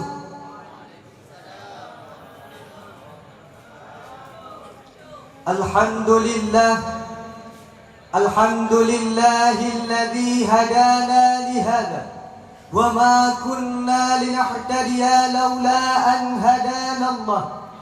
Ashhadu an la ilaha illallah wahdahu la syarika lah, wa ashhadu anna sayyidana Muhammadan abduhu wa rasuluh la nabiyya ba'dah. Allahumma salli ala sayyidina Muhammad wa ala alihi wa sahbihi ajma'in. Allahumma shrah li sadri wa yassir li amri wahlul 'uqdatam min lisani yafqahu qawli. Qala Allah ta'ala fil Qur'anil Karim, Bismillahirrahmanirrahim, Qul huwallahu ahad. Wa qala an-nabiy sallallahu alaihi wasallam fil hadis, ridallah fi ridha walidaini wa suhtullah fi suhtil walidaini. Sadaqallahul azim wa sadaqa rasuluhun nabiyul karim. Ta'zim wal ikram kepada almarhum Abu dan almarhumah Ummi yang ada di Kubah hanyalah doa yang dapat kami sampaikan. Allahumma ighfir lahuma warhamhuma wa'afihima wa'fu anhuma. Dan yang kami muliakan kepada Abu selaku pucuk pimpinan Dayah Istiqamatuddin Darul Mu'arif wal Mu'arifah beserta keluarga. Dan yang kami muliakan kepada seluruh Dewan Guru, wabil khusus yang bertindak sebagai Dewan Juri pada malam yang berbahagia ini. Dan yang kami bangga-banggakan kepada seluruh talabah yang seperjuangan dan sepenanggungan dengan kami. Hadirin, banyak manusia yang ditinggikan oleh Allah di dalam dunia. Ada yang dijadikan oleh Allah sebagai orang kaya, ada yang dijabatkan oleh Allah menjadi seorang raja, bahkan ada yang diberikan titel oleh Allah menjadi seorang ulama. Namun hebatnya mereka para hadirin tidak terlepas daripada perjuangan insan yang mulia, tidak terlepas daripada perjuangan hamba Allah yang istimewa. Siapakah beliau? Beliau adalah orang tua kita. Walaupun terlihat seperti hamba yang biasa, bahkan mungkin telah tua renta, namun Allah titipkan surga di bawah telapak kaki mereka. Maka gagasan inilah yang mendorong hati kami pada kesempatan kali ini untuk mengupaskan satu carahan yang bertema mencari surga di bawah telapak kaki orang tua. Hadirin ma'asyiral muslimin wal muslimat rahimakumullah. Berbicara tentang surga, di dalam Al-Quran Allah gambarkan surga dengan tempat yang penuh dengan kenikmatan, tempat yang penuh dengan keindahan, dan tempat inilah yang dijanjikan oleh Allah kepada orang-orang yang bertakwa, dihadiahkan kepada orang-orang yang tidak berbuat dosa, dan kepada orang-orang yang berhasil mendapatkan ridhanya Allah Ta'ala. Maka para hadirin, para alim ulama telah berpendapat masuk surganya seorang hamba didasari dengan ridhanya Allah Ta'ala. Namun yang menjadi pertanyaannya hadirin, di mana letaknya ridha Allah? Keridhaan Allah terletak pada perbuatan-perbuatan ibadah. Allah ridha kepada hamba yang membayar zakat. Allah ridha kepada hamba yang taat. Salah satunya, Allah juga ridha kepada hamba yang berhasil mendapatkan ridhanya orang tua. Hal ini dibuktikan oleh sebuah hadis Rasulullah yang tercantum di dalam kitab akhlak yang berbunyi, ridhallah fi ridha walidaini. Ridhanya Allah tergantung pada ridhanya orang tua. Wa suhtullah fi suhtil walidaini. Dan murkanya Allah juga tergantung pada murkanya orang tua. Hadirin ma'asyiral muslimin wal muslimat rahimakumullah. Fenomena inilah yang akan kita bahas pada kesempatan kali ini. Bagaimana surganya Allah kita dapatkan hanya dengan membuat senang hati orang tua. Namun perlu kita ingat hadirin, senangnya orang tua bukan karena hartamu, bukan karena rumah mewahmu, bukan karena kekayaanmu. Namun senangnya orang tua karena berbuat baik dan baktimu. Untuk apa engkau banyak harta, namun orang tua engkau pandang sebelah mata? Untuk apa engkau mulia di sisi manusia, namun orang tua engkau abaikan begitu saja?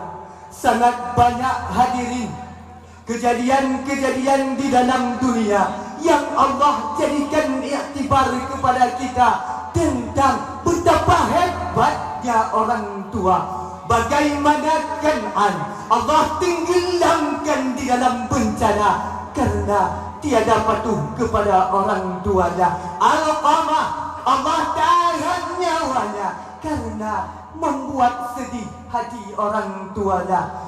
Bahkan di Indonesia para hadirin, ada sosok manusia yang Allah jadikan patung karena durhaka kepada orang tuanya. Mereka ini orang-orang hebat hadirin, anak dari seorang nabi, sahabat dari nabi, disegani oleh manusia. Namun tatkala orang tua mereka kucilkan, kemuliaan pun Allah ubah menjadi kehinaan, kebahagiaan Allah hilangkan, dan kehidupan pun Allah jadikan sia-sia. Hadirin ma'asyiral muslimin wal muslimat rahimakumullah. Di sisi lain, Allah pandang mulia seorang hamba adalah yang mampu mendapatkan ridhanya orang tua. Bagaimana mulianya Uwais Al-Qarni yang disanjung oleh para malaikat di langit sana, seorang penjual roti yang Allah jadikan teman Nabi Musa di dalam surganya Allah. Itu semua karena berbakti kepada orang tuanya. Maka orang tua merupakan faktor di dalam kehidupan.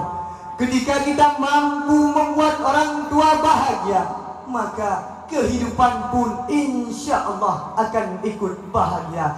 Ketika kita mampu membuat orang tua senang, maka kehidupan pun insya Allah akan ikut senang. Bahkan para hadirin, ketika seorang anak mampu mendapatkan ridhanya orang tua, pintu surga pun akan dibukakan untuknya. Jihad tak sebanding dengan pahala baktinya. Syahid pun akan rendah harganya. Begitulah yang Rasulullah ungkapkan ketika seorang laki-laki berkata kepada beliau, "Wahai Rasulullah, aku ingin berperang di jalan Allah. Ahya abuaka, masih adakah ibu bapakmu? Masih hidupkah ibu bapakmu?" "Masih ya Rasulullah." "Fafihima fajahadu," kata Rasul, "maka pada keduanya lah engkau berjihad, pada keduanya lah engkau mencari ridhanya Allah Ta'ala." Hadirin, hadis yang diriwayatkan oleh Ibnu Umar ini oleh Abu Samarkandi di dalam kitabnya Tambihul Ghafilin menerangkan bahwa berbakti kepada orang tua lebih afdal daripada berperang, lebih baik daripada mengacung pedang menghantam musuh di jalan Allah. Hadirin ma'asyaral muslimin wal muslimat rahimakumullah, coba kita renungkan hadirin, pernahkah terlintas di dalam benak kita bagaimana membahagiakan mereka, bagaimana mencapai surga yang telah Allah titipkan kepada mereka? Kapan senyuman lahir di wajah mereka yang disebabkan bakti kita kepadanya? Maka selagi ada, jangan sia-siakan mereka. Jadikanlah mereka raja, orang yang mulia di mata kita. Karena akan sampai masanya mereka akan hilang dalam kehidupan kita. Akan timbul kerinduan yang sia-sia, rindu akan wajahnya, rindu akan nasihatnya, dan rindu akan senyumannya. Dan di saat itu pula penyesalan akan datang. Pangkat, jabatan seperti tiada berguna.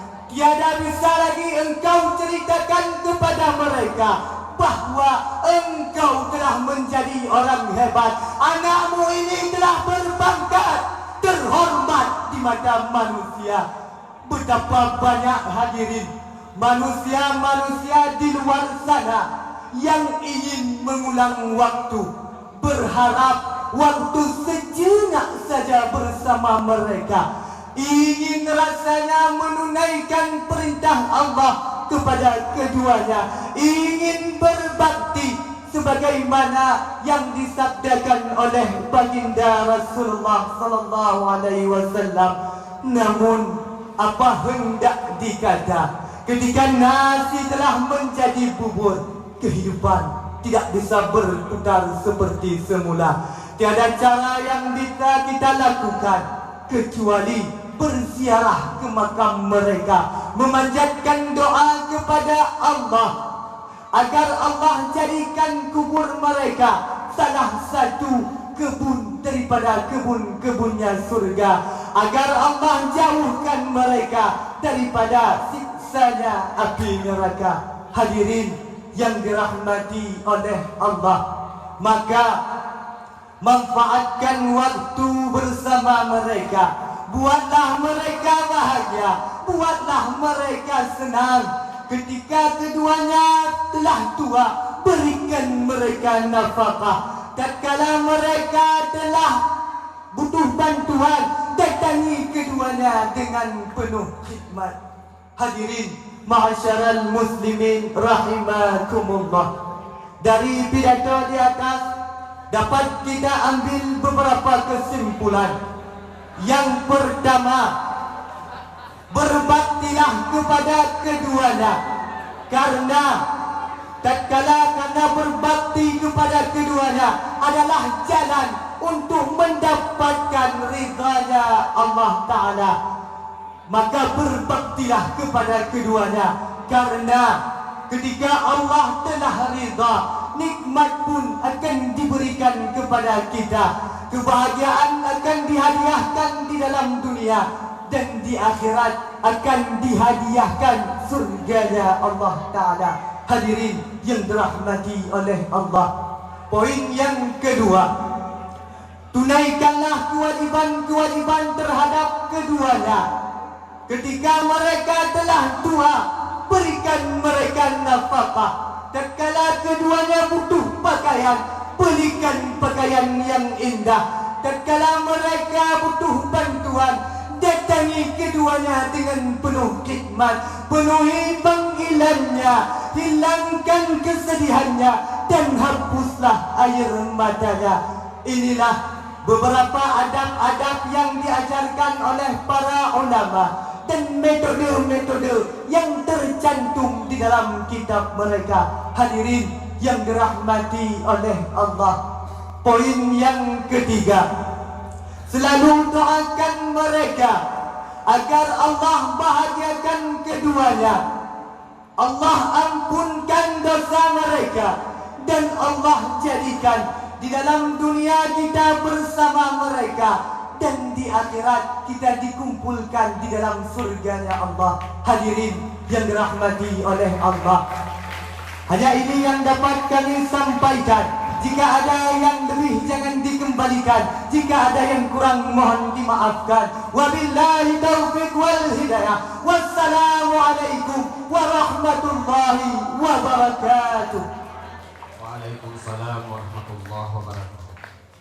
Dewan Hakim yang terhormat, peserta yang baru turun yang memegang nomor urut 5 atas nama Tengku Mustafa Bakongan, kelas 3D, utusan kabilah Pantai Selatan.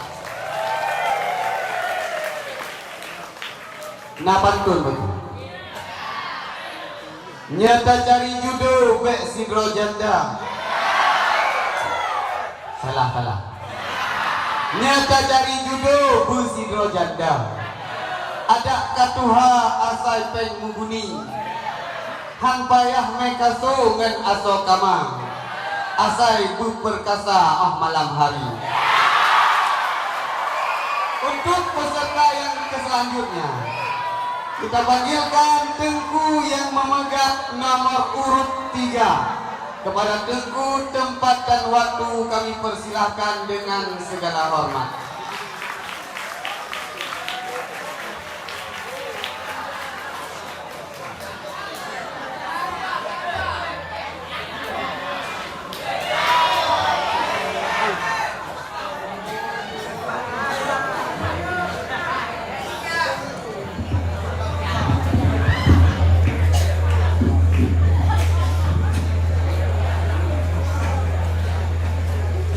Assalamualaikum warahmatullahi wabarakatuh.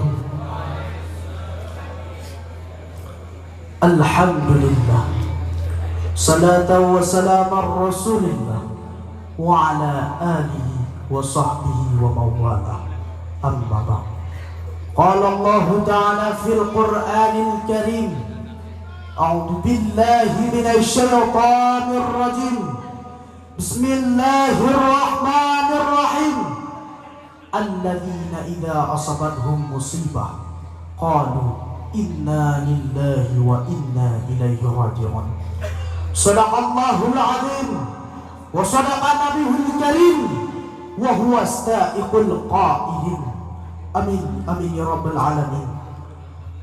Penghormatan kami yang kami muliakan, almarhum Abu Umi Abi dan Abu Mahdi yang ada di Kubah, hanyalah doa yang dapat kami sampaikan. Allahumma ghfir lahum warhamhum wa'afihim wa'fu anhum. Dan penghormatan kami kepada pucuk pimpinan Dayah Darul Mu'arif dan Darul Mu'arifah beserta keluarga, Doa kita bersama, semoga Abu dan keluarganya Abu selalu dalam lindungan Allah Subhanahu wa Ta'ala. Dan penghormatan kami kepada seluruh dewan guru dan dewan juri yang arif lagi bijaksana. Hadirin, sanak-sanak saudara yang Allah muliakan, semua kita manusia telah mengetahui bahwa kehidupan kita di dunia ini adalah sebagai pengabdian. Sesuai dengan hadis qudsi yang Allah nyatakan, "Khalaqtuki li'ibadi wa la tala'am." Namun dalam mengarungi bahtera kehidupan untuk mencapai tujuan yang Allah perintahkan, sangat banyak halangan rintangan yang menghadang, sehingga banyak sekali manusia yang putus asa dan berkata Allah tidak punya keadilan. Padahal itu semua Allah berikan untuk meningkatkan kualitas iman seorang insan. Sebagaimana Allah telah menyatakan dalam Al-Quran, tidak kami biarkan mereka berkata beriman sebelum kami beri cobaan. Maka karena itulah kami ingin mengangkatkan satu judul cerahan yang berorientasikan menyikapi kehidupan yang penuh dengan cobaan. Hadirin sidang jamaah thalabah yang Allah muliakan, berbicara tentang kehidupan tentu tidak terlepas daripada yang namanya cobaan yang datang silih berganti, baik pada waktu siang maupun pada waktu malam, sekalipun kita tidak pernah mengharapkan. Sebagaimana telah kita rasakan di tahun-tahun yang telah terlewatkan, mulai dari meraknya berita COVID Corona hingga mengejarkan seluruh penjuru dunia, tak terkecuali Indonesia. Khususnya kita Serambi Mekah pun pernah merasakannya. Di mana-mana orang bertutup wajah dan enggan berdekatan, apalagi untuk berjabat tangan, seakan-akan hal itu dalam detik dapat mematikan. Padahal Allah telah menegaskan dalam Al-Quran, hidup dan matinya manusia berada dalam genggaman Allah sang pemilik semesta alam. Hadirin sidang jamaah thalabah yang Allah muliakan, tidak berselang lama bumi pertiwi tercinta kembali digegerkan dengan munculnya hacker Bjorka. Beritanya muncul di setiap media-media sehingga petinggi-petinggi negara merasa ketakutan karena terbukanya topeng licik yang mereka rahasiakan.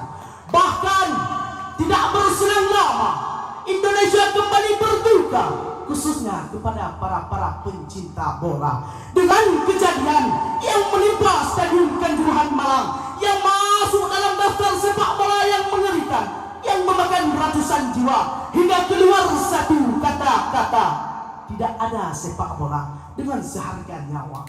Kendati demikian, sekalipun banyak cobaan yang kita rasakan, ketahuilah itu semua Allah berikan untuk meningkatkan kualitas iman seorang insan. Sebagaimana firman Allah dalam ayat suci Al-Quran, "Ahisaban nasu ayadraku." Manusia mengira bahwa hidupnya akan dibiarkan, ayyaqulu, hanya dengan berkata amanna, kami beriman, wa hum la yuftanun, sedangkan mereka tidak diuji. Hadirin sidang jamaah thalabah yang Allah muliakan, coba lihat kembali di masa-masa yang telah kita lalui, berapa banyak cobaan yang datang silih berganti menghampiri. Bukan berarti Allah benci, tapi bahasa rindu Allah yang gagal kita pahami. Padahal Allah selalu memanggil kita dengan penuh kasih sayang dengan sebutan ya ibadi, wahai hambaku.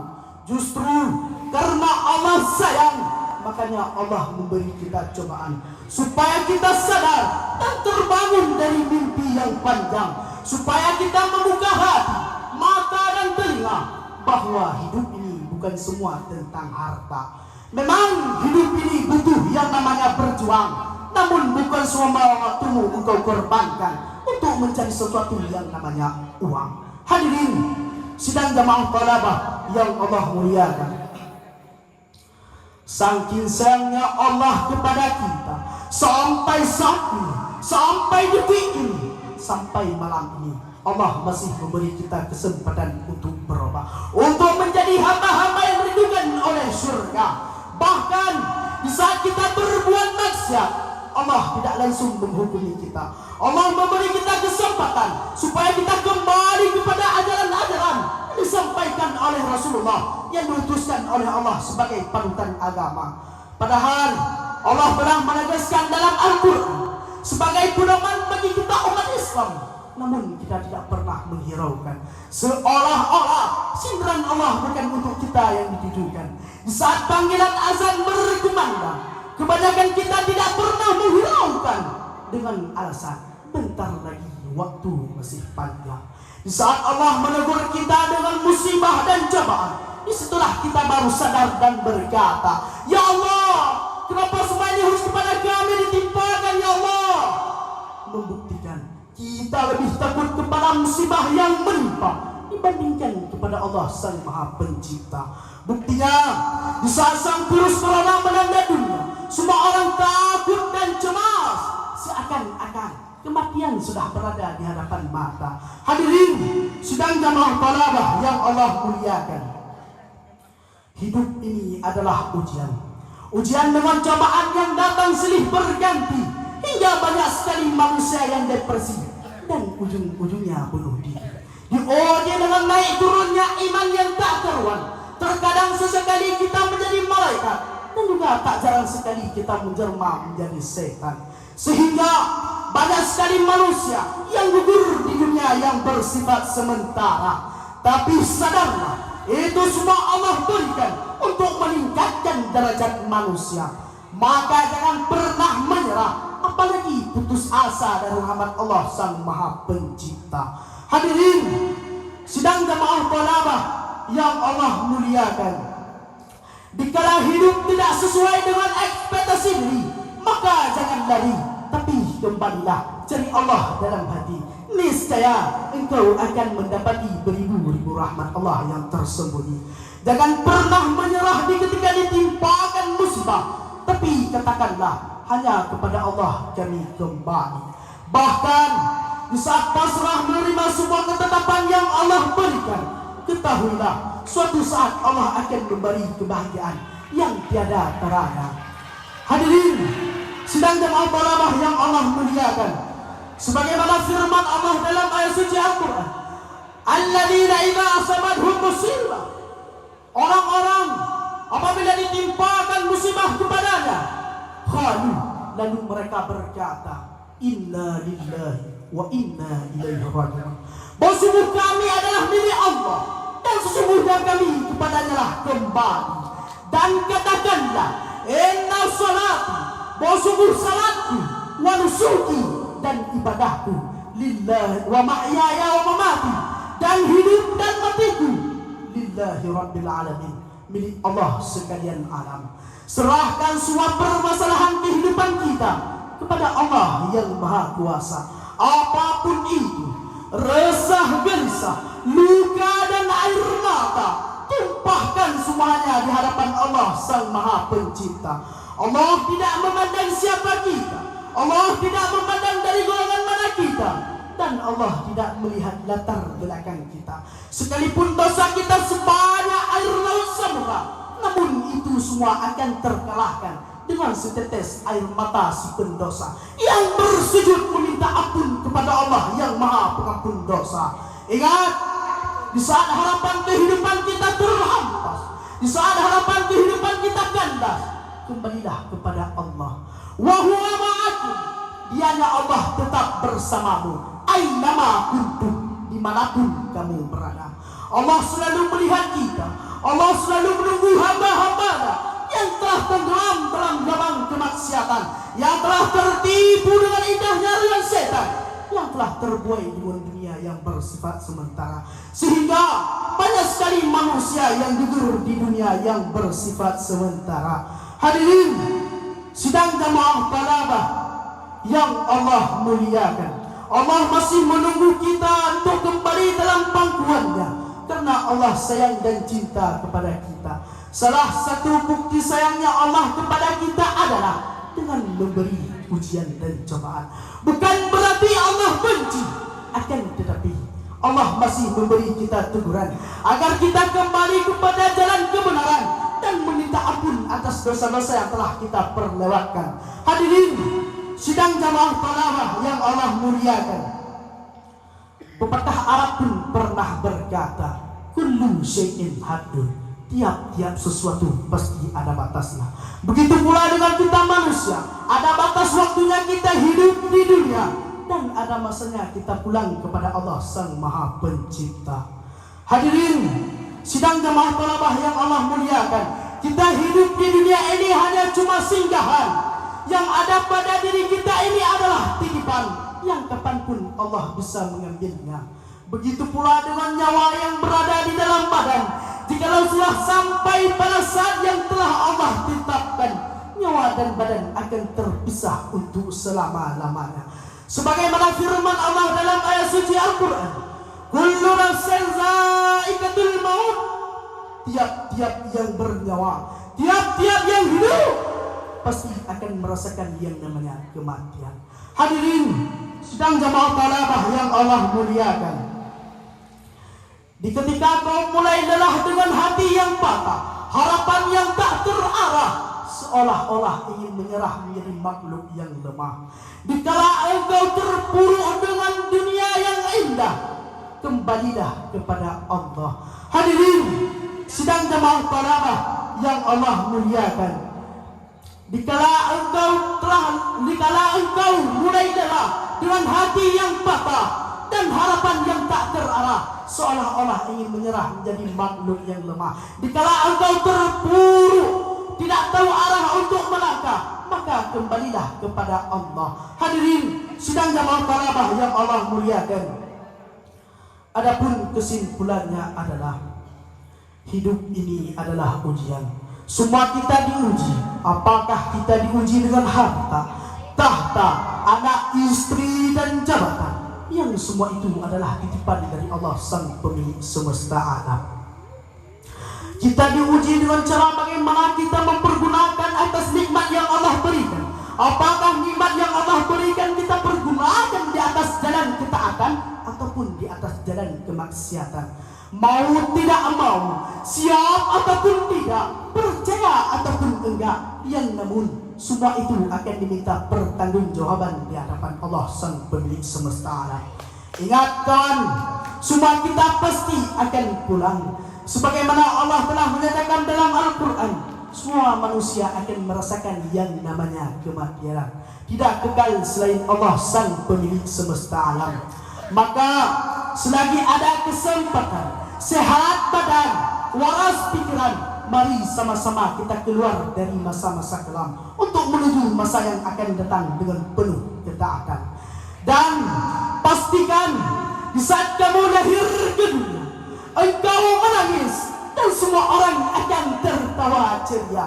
Dan pastikan di saat kamu meninggal dunia, semua orang akan menangis dan engkau tersenyum bahagia. Ingat, Putra Atia pun pernah berkata kepada saya, berhentilah berharap kepada manusia, karena berharap kepada manusia adalah patah hati yang tersengaja. Hadirin sidang jamaah talabah yang Allah muliakan, mungkin hanya inilah yang dapat kami sampaikan. Lebih dan kurang kami minta maaf. Wassalamualaikum warahmatullahi wabarakatuh. Waalaikumsalam warahmatullahi wabarakatuh. Dewan Hakim yang terhormat, para pendengar yang masih setia, Tengku yang barusan turun yang memegang nomor urut 3 atas nama Tengku Rahmat Hidayat Langpidi, kelas 3A, utusan kabilah Pantai Selatan. Ngak bek tinggal awak dulu ikut naban tuan bos. Bunga melati di kota Sidli, bunga mawar di kota Raja, menyatungku goh semebut mahli, bek ngecici dengan anu warifah. Untuk acara yang selanjutnya, gedanya akan tadinya bersama petuah ataupun nasihat-nasihat dari Guru Getanyo Kepada Abu Ahmada tempat dan waktu kami persilahkan dengan segala hormat.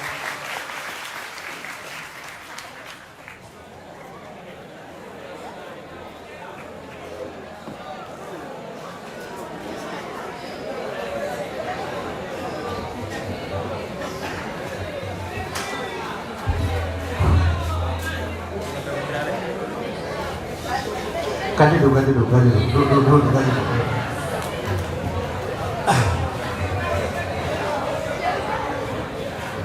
Assalamualaikum warahmatullahi wabarakatuh. Assalamualaikum warahmatullahi wabarakatuh.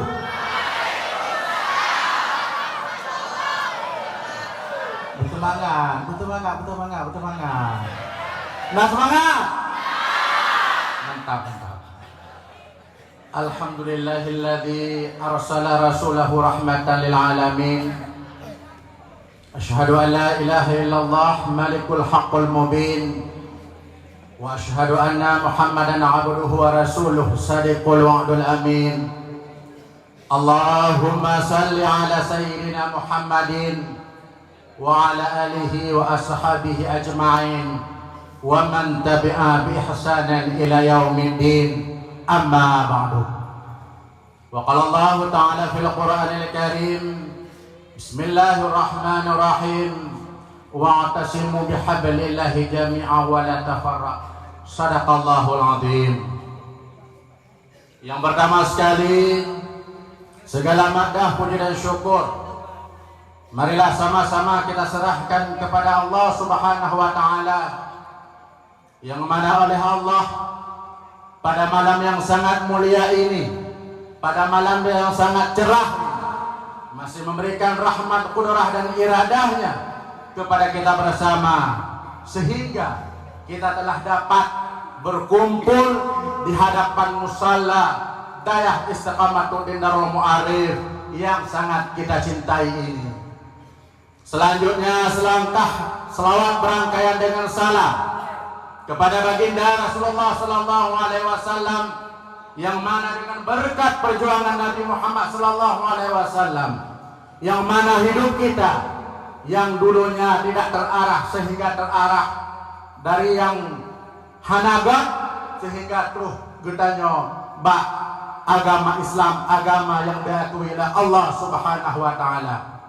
Kemudian selangkah daripada itu selawat berangkaian dengan salam kepada baginda, kepada keluarga dan sahabat beliau sekalian yang ikut serta bersama Rasulullah di dalam memperjuangkan agama Allah, yang mana ke gunung sama mendaki, ke laut sama menyeberangi demi tertegaknya kalimatul haq, la ilaha illallah Muhammadur Rasulullah. Semangat. Ya. Kemudian salam takdim dan keraman ulang tuan kepada almarhum Abu beserta Umi yang nadi kubah, yang mungkin hanya doa yang dapat kita kirimkan. Allahumma ghafir lahuma warhamhuma wa'afihima wa'fu anhuma. Kemudian juga salam takdim kepada almarhum Abi Tantawi Jauhari, yang Abi Tantawi Jauhari beliau juga merupakan pimpinan Dayah Darul Mu'arif. Setelah meninggalnya almarhum Abu, 3 tahun Abi Tantawi memimpin Dayah Darul Mu'arif, dan hari ini beliau juga sudah mendahului kita, yang mungkin hanya doa juga yang dapat kita kirimkan. Allahumma ghafir lahu warhamhu wa'afihi wa'fu anhu. Kemudian juga salam takdim kepada Abu Mahdi beserta Umi Mukramati,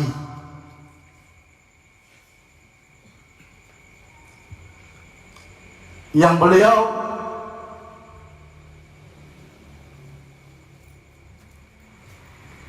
juga pernah memimpin Dayah Darul Mu'arif selama lebih kurang 12 tahun.